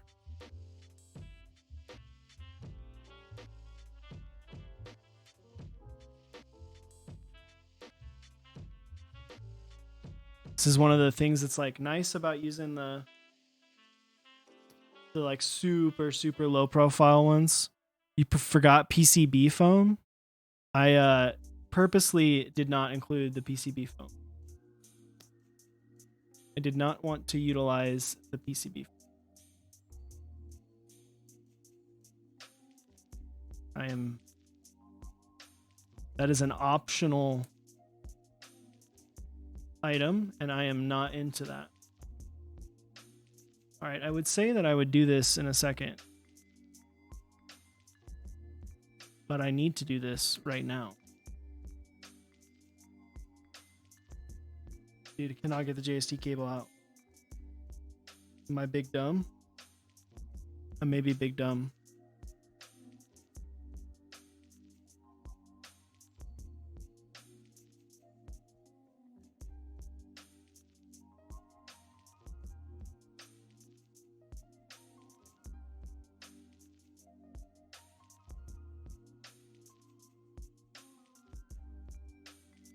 Yeah, that's what I'm trying to do.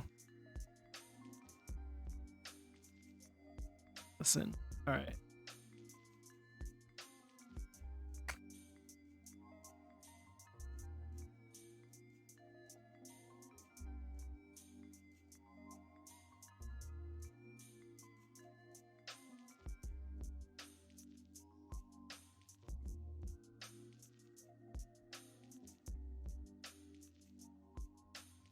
The poor choice.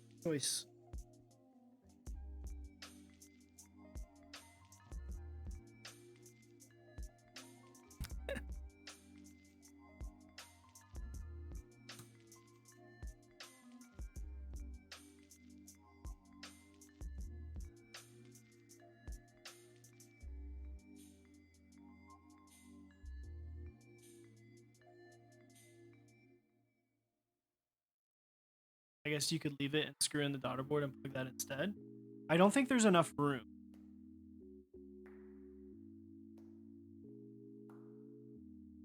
It's not the biggest coming. Boom.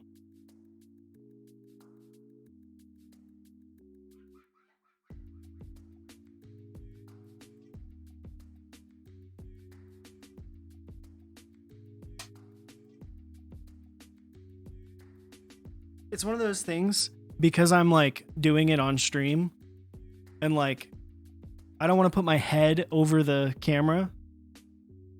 I needed to like back it up so you get a better look at it.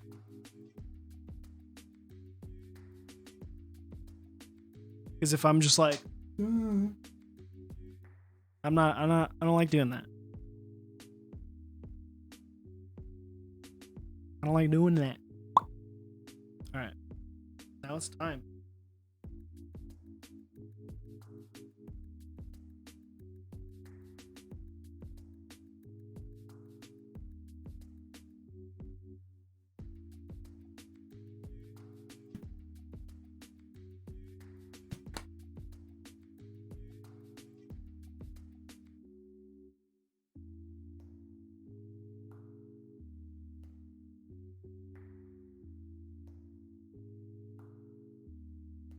Think.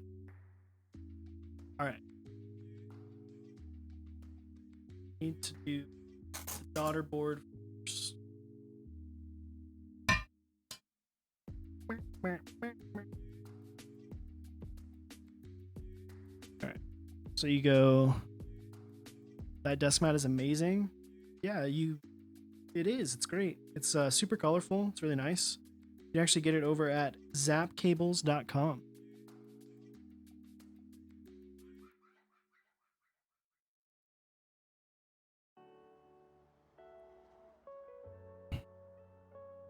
This is where we need our little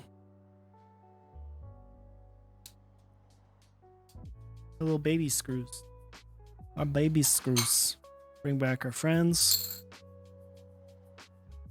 We'll need those two. Do one.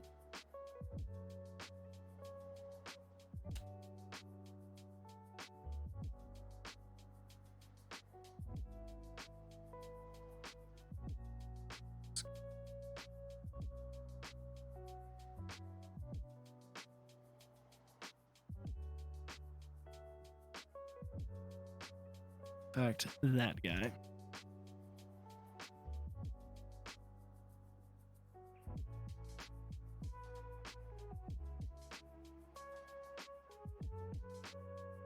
I was correct.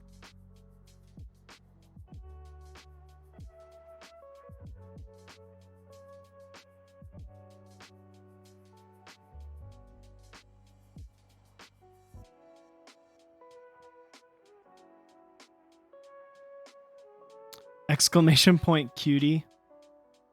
What up, Brian? I guess at this time it could be Jay. But I'm assuming it's Brian.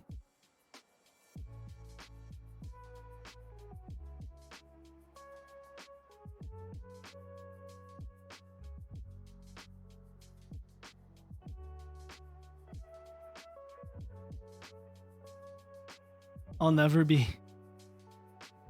cool enough. Yeah. I guess that's probably true. I forgot to ask, is this your board? It is not. I do have to send this board back to the fine people over at Mode. Yeah, exactly. Like, I'm just so used to using certain layouts. Might as well keep it. All right, I guess I don't need switch hitter up anymore.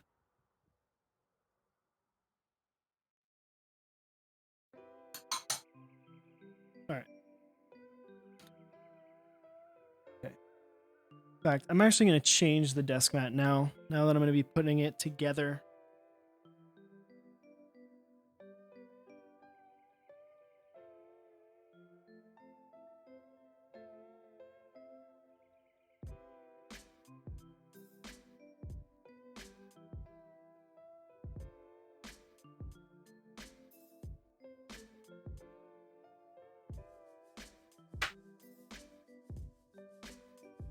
Gotta get the build desk mat away.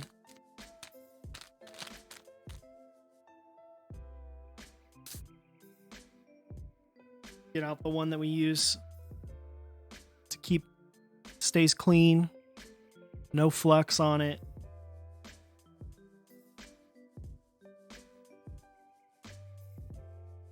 The aesthetic desk mat.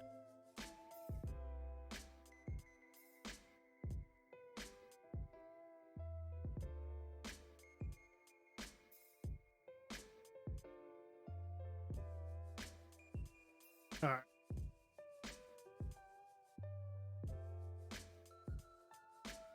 Dude, right? DualShock looks so good. All right.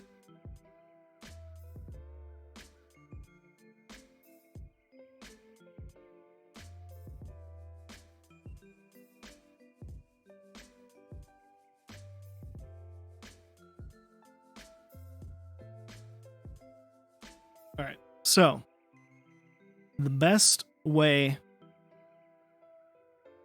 put this guy together from the man himself. Put your PCB assembly on. Well, he doesn't like this, so I'm going to do it like this.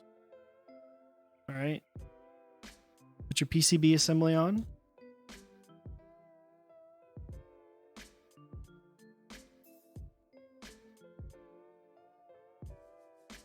All right. You got that on. Snag your phone.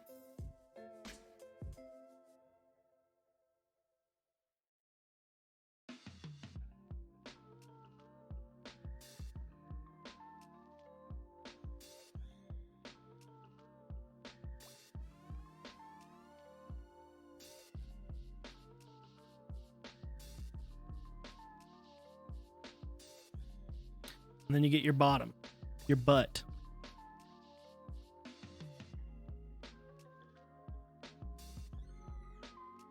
Kind of situated. And then can't really see this, but I am plugging in the JST connector.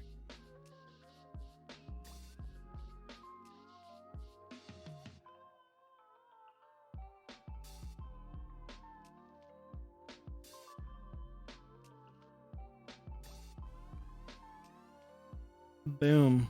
And then we are in. And then we just get our screws here.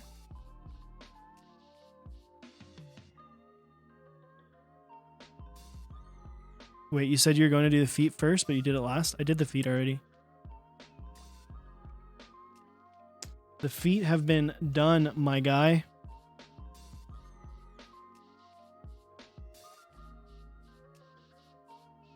Literally did them first. Gosh. Gosh, Mason. Just kidding.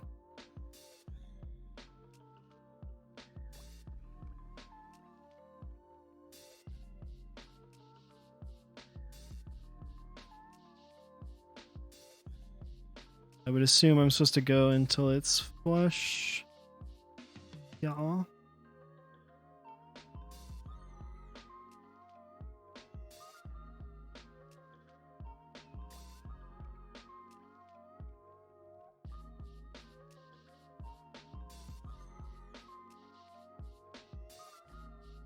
And this is utilizing what the guys over at Mode have dubbed as stack mount.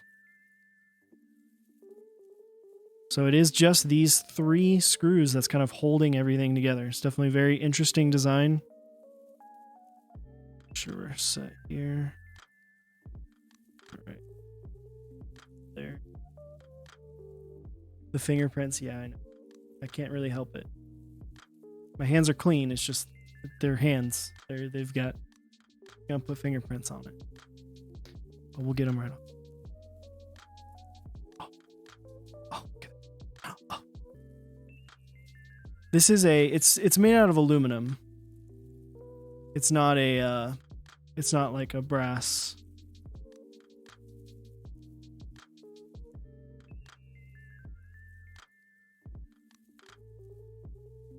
Alrighty.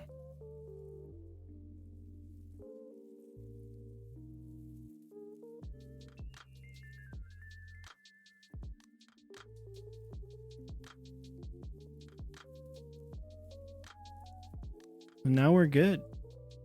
There. Clean up a little bit. Caps on.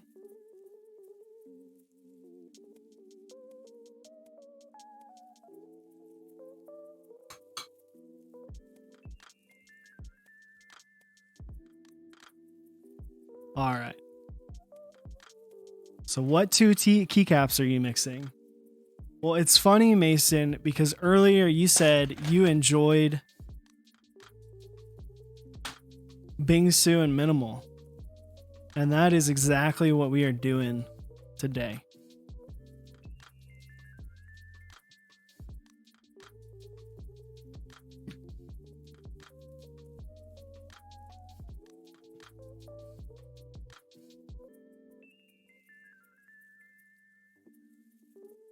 So we're going to do alphas from Minimal, and then we're going to do alphas from Minimal and modifiers from Bingsu. Should be cool little variants. That's not the right keycap.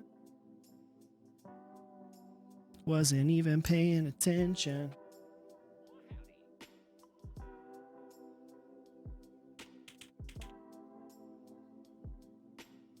This is gonna sound so good. Yeah. Bingsu caps out. 1E is in stock. XXX 450. Shiny body, definitely a collector's thing. People who really want an in stock. Yeah. Yeah, they are all aluminum. I don't remember if I got the right. I think I did.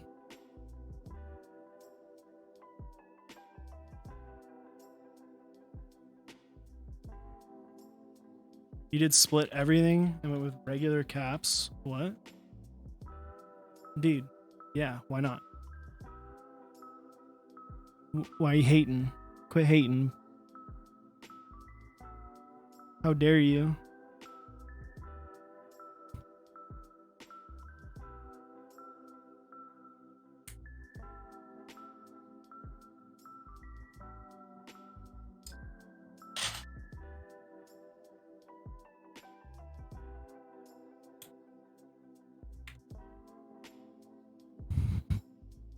I'm just giving you crap, man. I know it's weird, but it's what I prefer. It is what I prefer.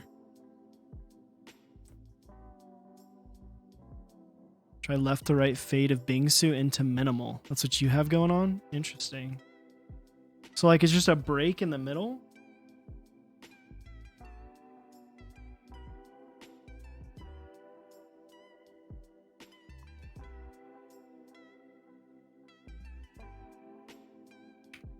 Super. You know the rules. You can't have preference in this hobby. Dude, how dare I? How dare I have preference?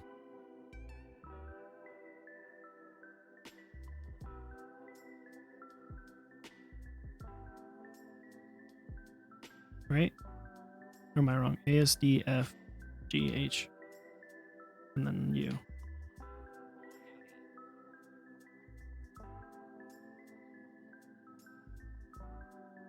Or do I do the Bingsu Escape? I think I do Bingsu Escape.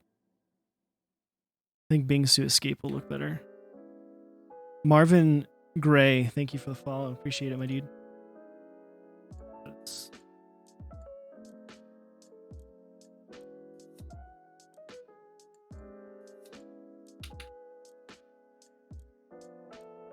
Yeah, I think Bingsu Escape looks better. What set is that? It's Bingsu. It's Bingsu mods with minimal alphas.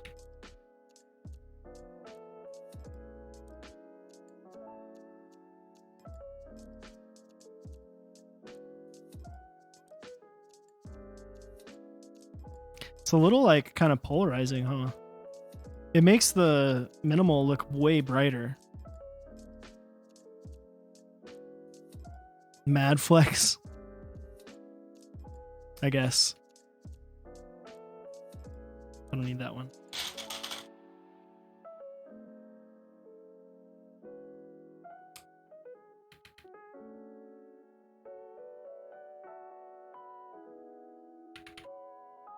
Yeah, it does look good, doesn't it? I think it looks good.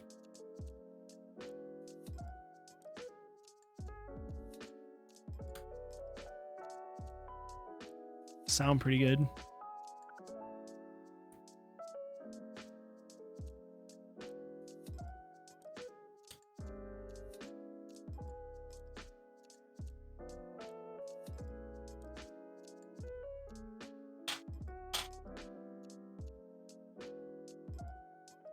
I tried to get just the keys I needed, but I got a couple that I don't need.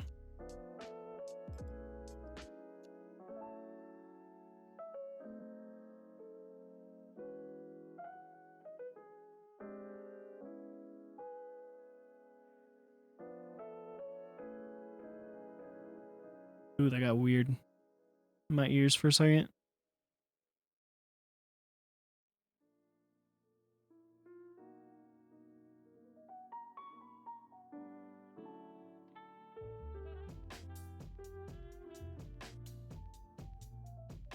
Got a Mode 80 and Dalco. Gonna put Perestroika on it. That would be pretty hot, man. That would look real good.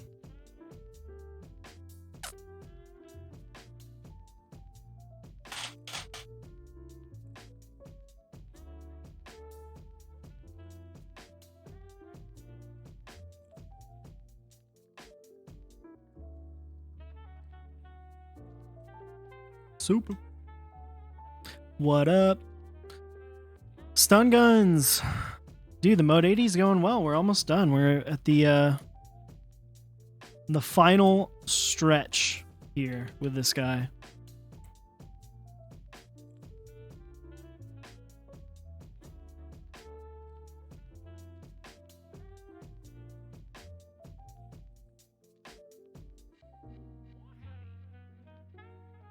Calamity Cables, thank you for the follow. Appreciate it, my dude.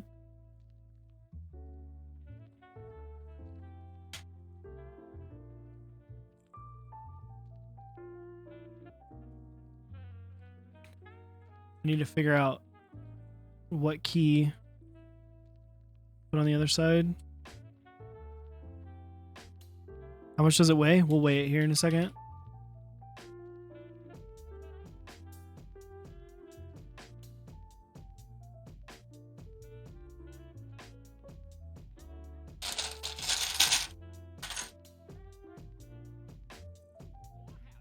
I don't need that.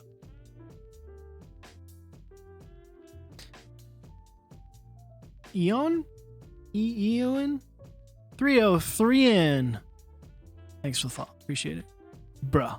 You got it? Eon? Dang. I'm good. I'm too good. Literally the first one that's been able to read it. Cheers. Well, thanks, man. Right? Yeah.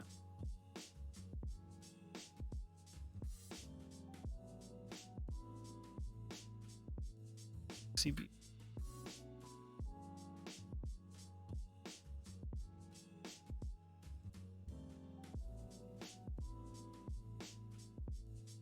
Some a-hole took my name without the numbers. I feel ya. So I can't have Osiris.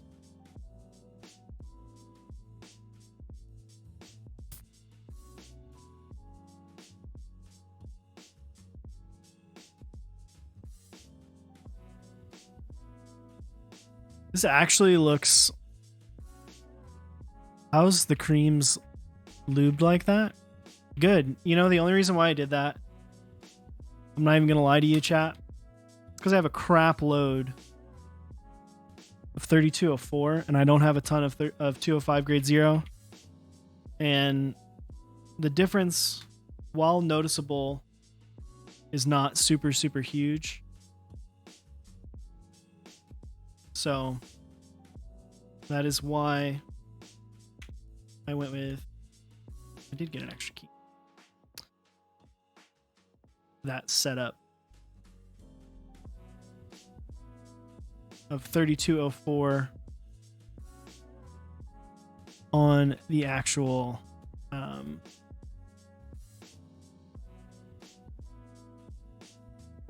the stems, and 205 in the housings.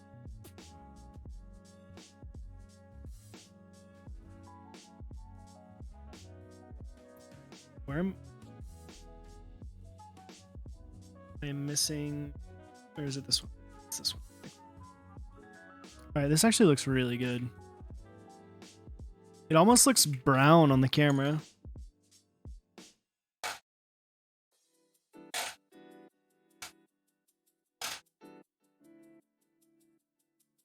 Is the color coming through? I feel like it's not. I feel like it looks almost brown.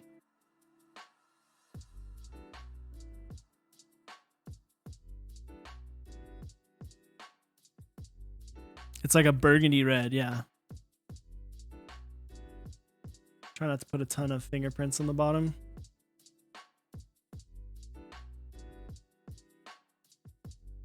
Deep reddish brown, yeah. This actually looks really good, I'm not gonna lie. I'm a big fan.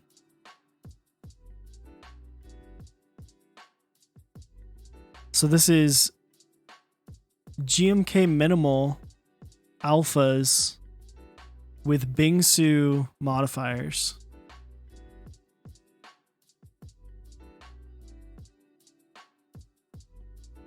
I think it looks pretty good.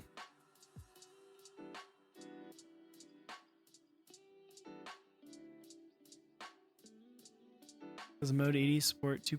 Yeah, it does. It does support the full right shift.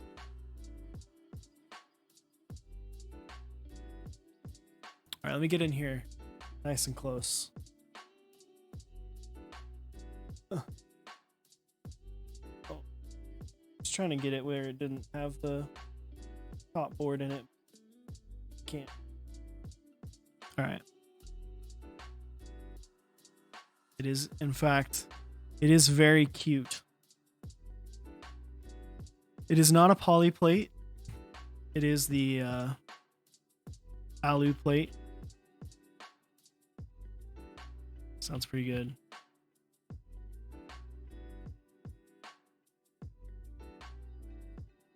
All right, chat.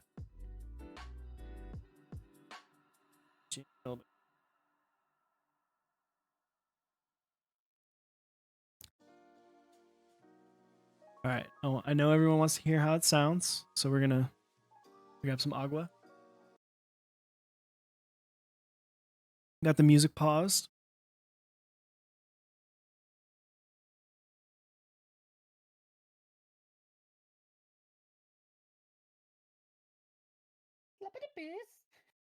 Build is looking clean.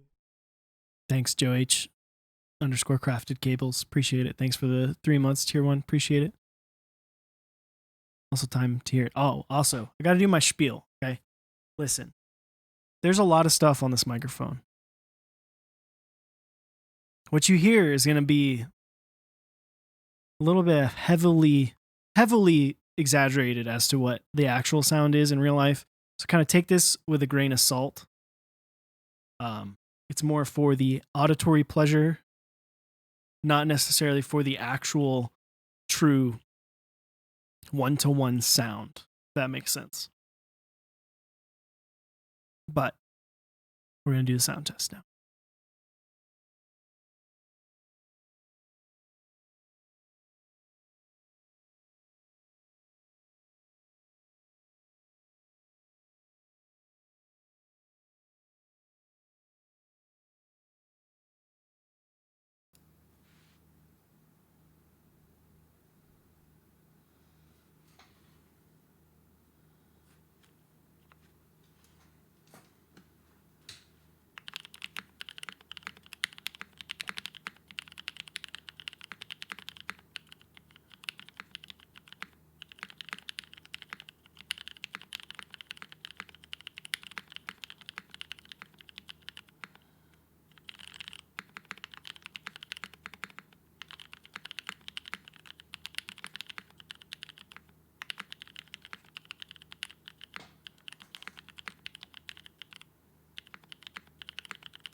Yeah, so I think it sounds pretty good.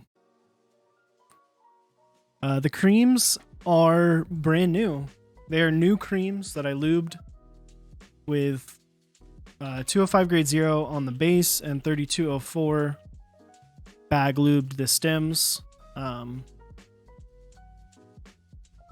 It sounds so good. I mean, it sounds really, really good, actually.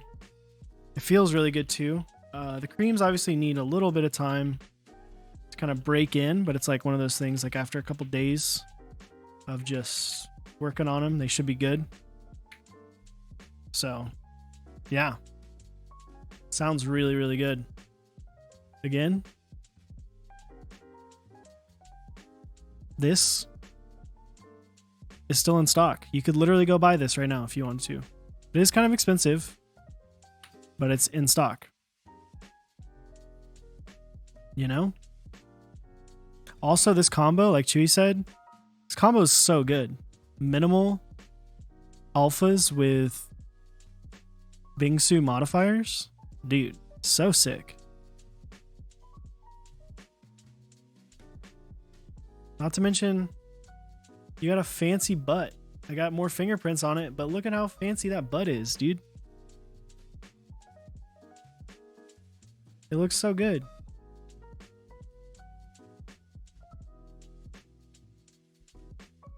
You can see like everything. You see my camera, you see my other camera, you can see my one light, and you can see my other light. You said no such thing. Does it work the other way though? You know, it might.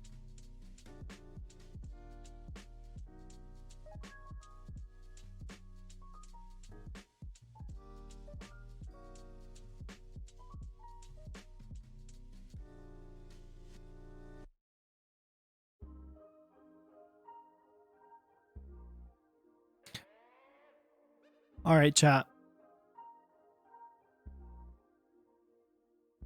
Again, if you are looking at a TKL and you want something, this guy is in stock now. You can go grab him.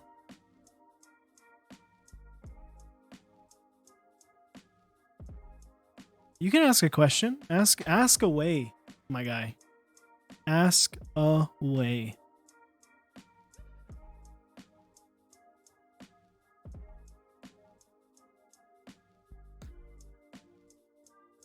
If you are looking for a board right now, you're looking for a TKL.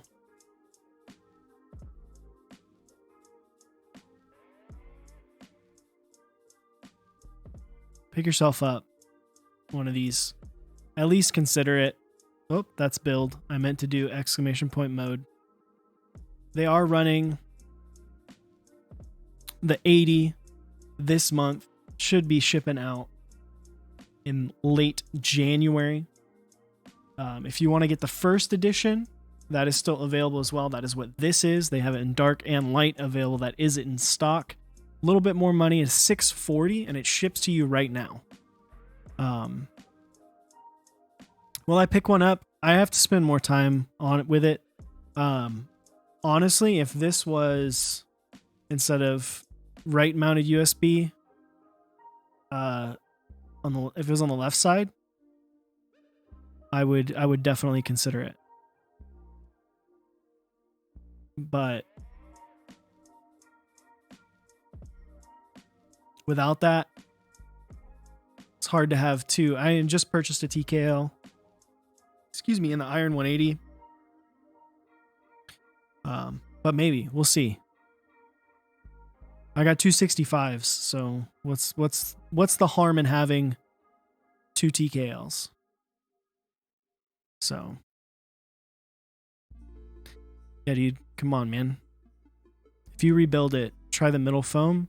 It evened out the typing feel and improved the sound in your experience. Interesting. Interesting. I might have to try that.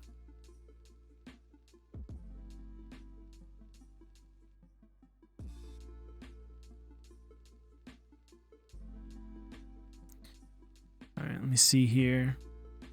Still waiting on that question, man. Dude, Gondo, I didn't even see you. I like fancy butts and I cannot lie. I agree. Why would you need reasons to buy keyboards? You don't. Just do it.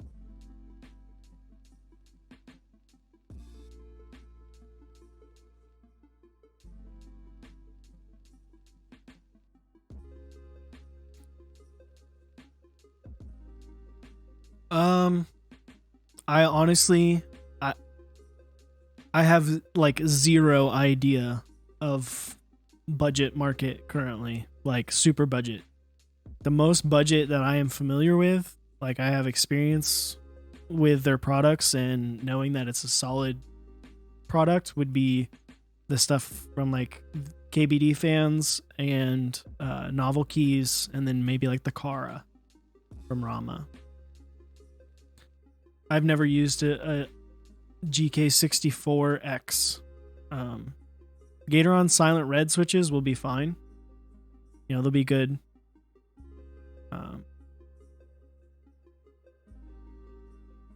But I would say if that fits into your budget, go for it. If you're looking for something you can get right now, if you're looking to spend a little bit more money, maybe go check out a Tofu or a Novel Keys. NK65 could be a good option as well. Plus you can get some keycaps from them, some PBT caps for pretty cheap. Could be worth it. So would I rather have this or a 7B? Dude, I don't know. I've never tried a 7B. I don't know. Probably this, honestly.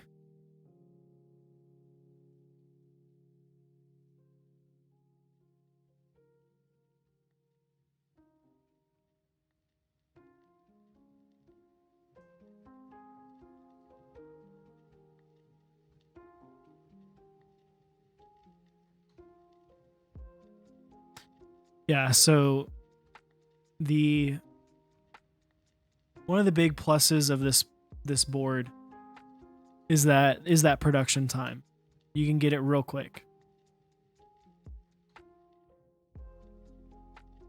Again, if you're looking at a TKL, check out the Mode 80 running right now. You can get them. They're going to be, if you're looking for something that's in stock, they have the first edition, which is what this is, in stock right now.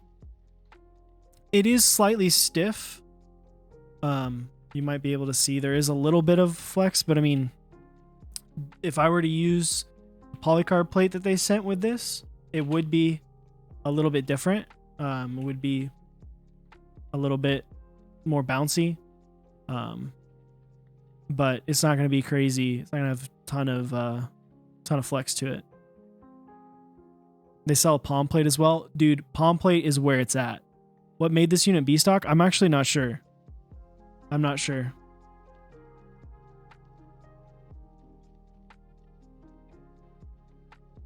But I do know one thing, and that it's my mom's birthday and I have to go.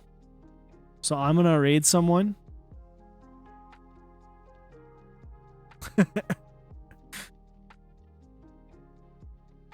I got to go hang out with my parents and my family and see my baby cousin.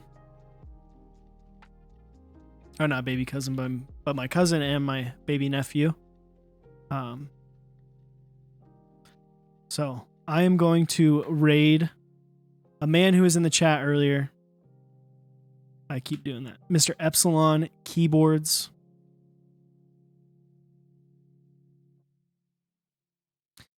And again, thanks for tuning in.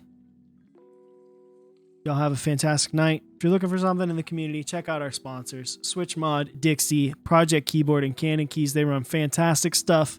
Support our partners, Zap Cables, Type Beast, Smith & Rune. If you support the people who support Mechs on Deck, we get to continue to do what we do. Helps us out a ton. So check those products out. And we will see you at 8 p.m. Central on Tuesday. Back with another episode of our weekly Mechs on Deck, as well as Keyboard of the Week. So come hang out with us on Tuesday at 8 p.m. With that being said, y'all have a fantastic rest of your weekend. Enjoy your Saturday night, and we'll see you soon.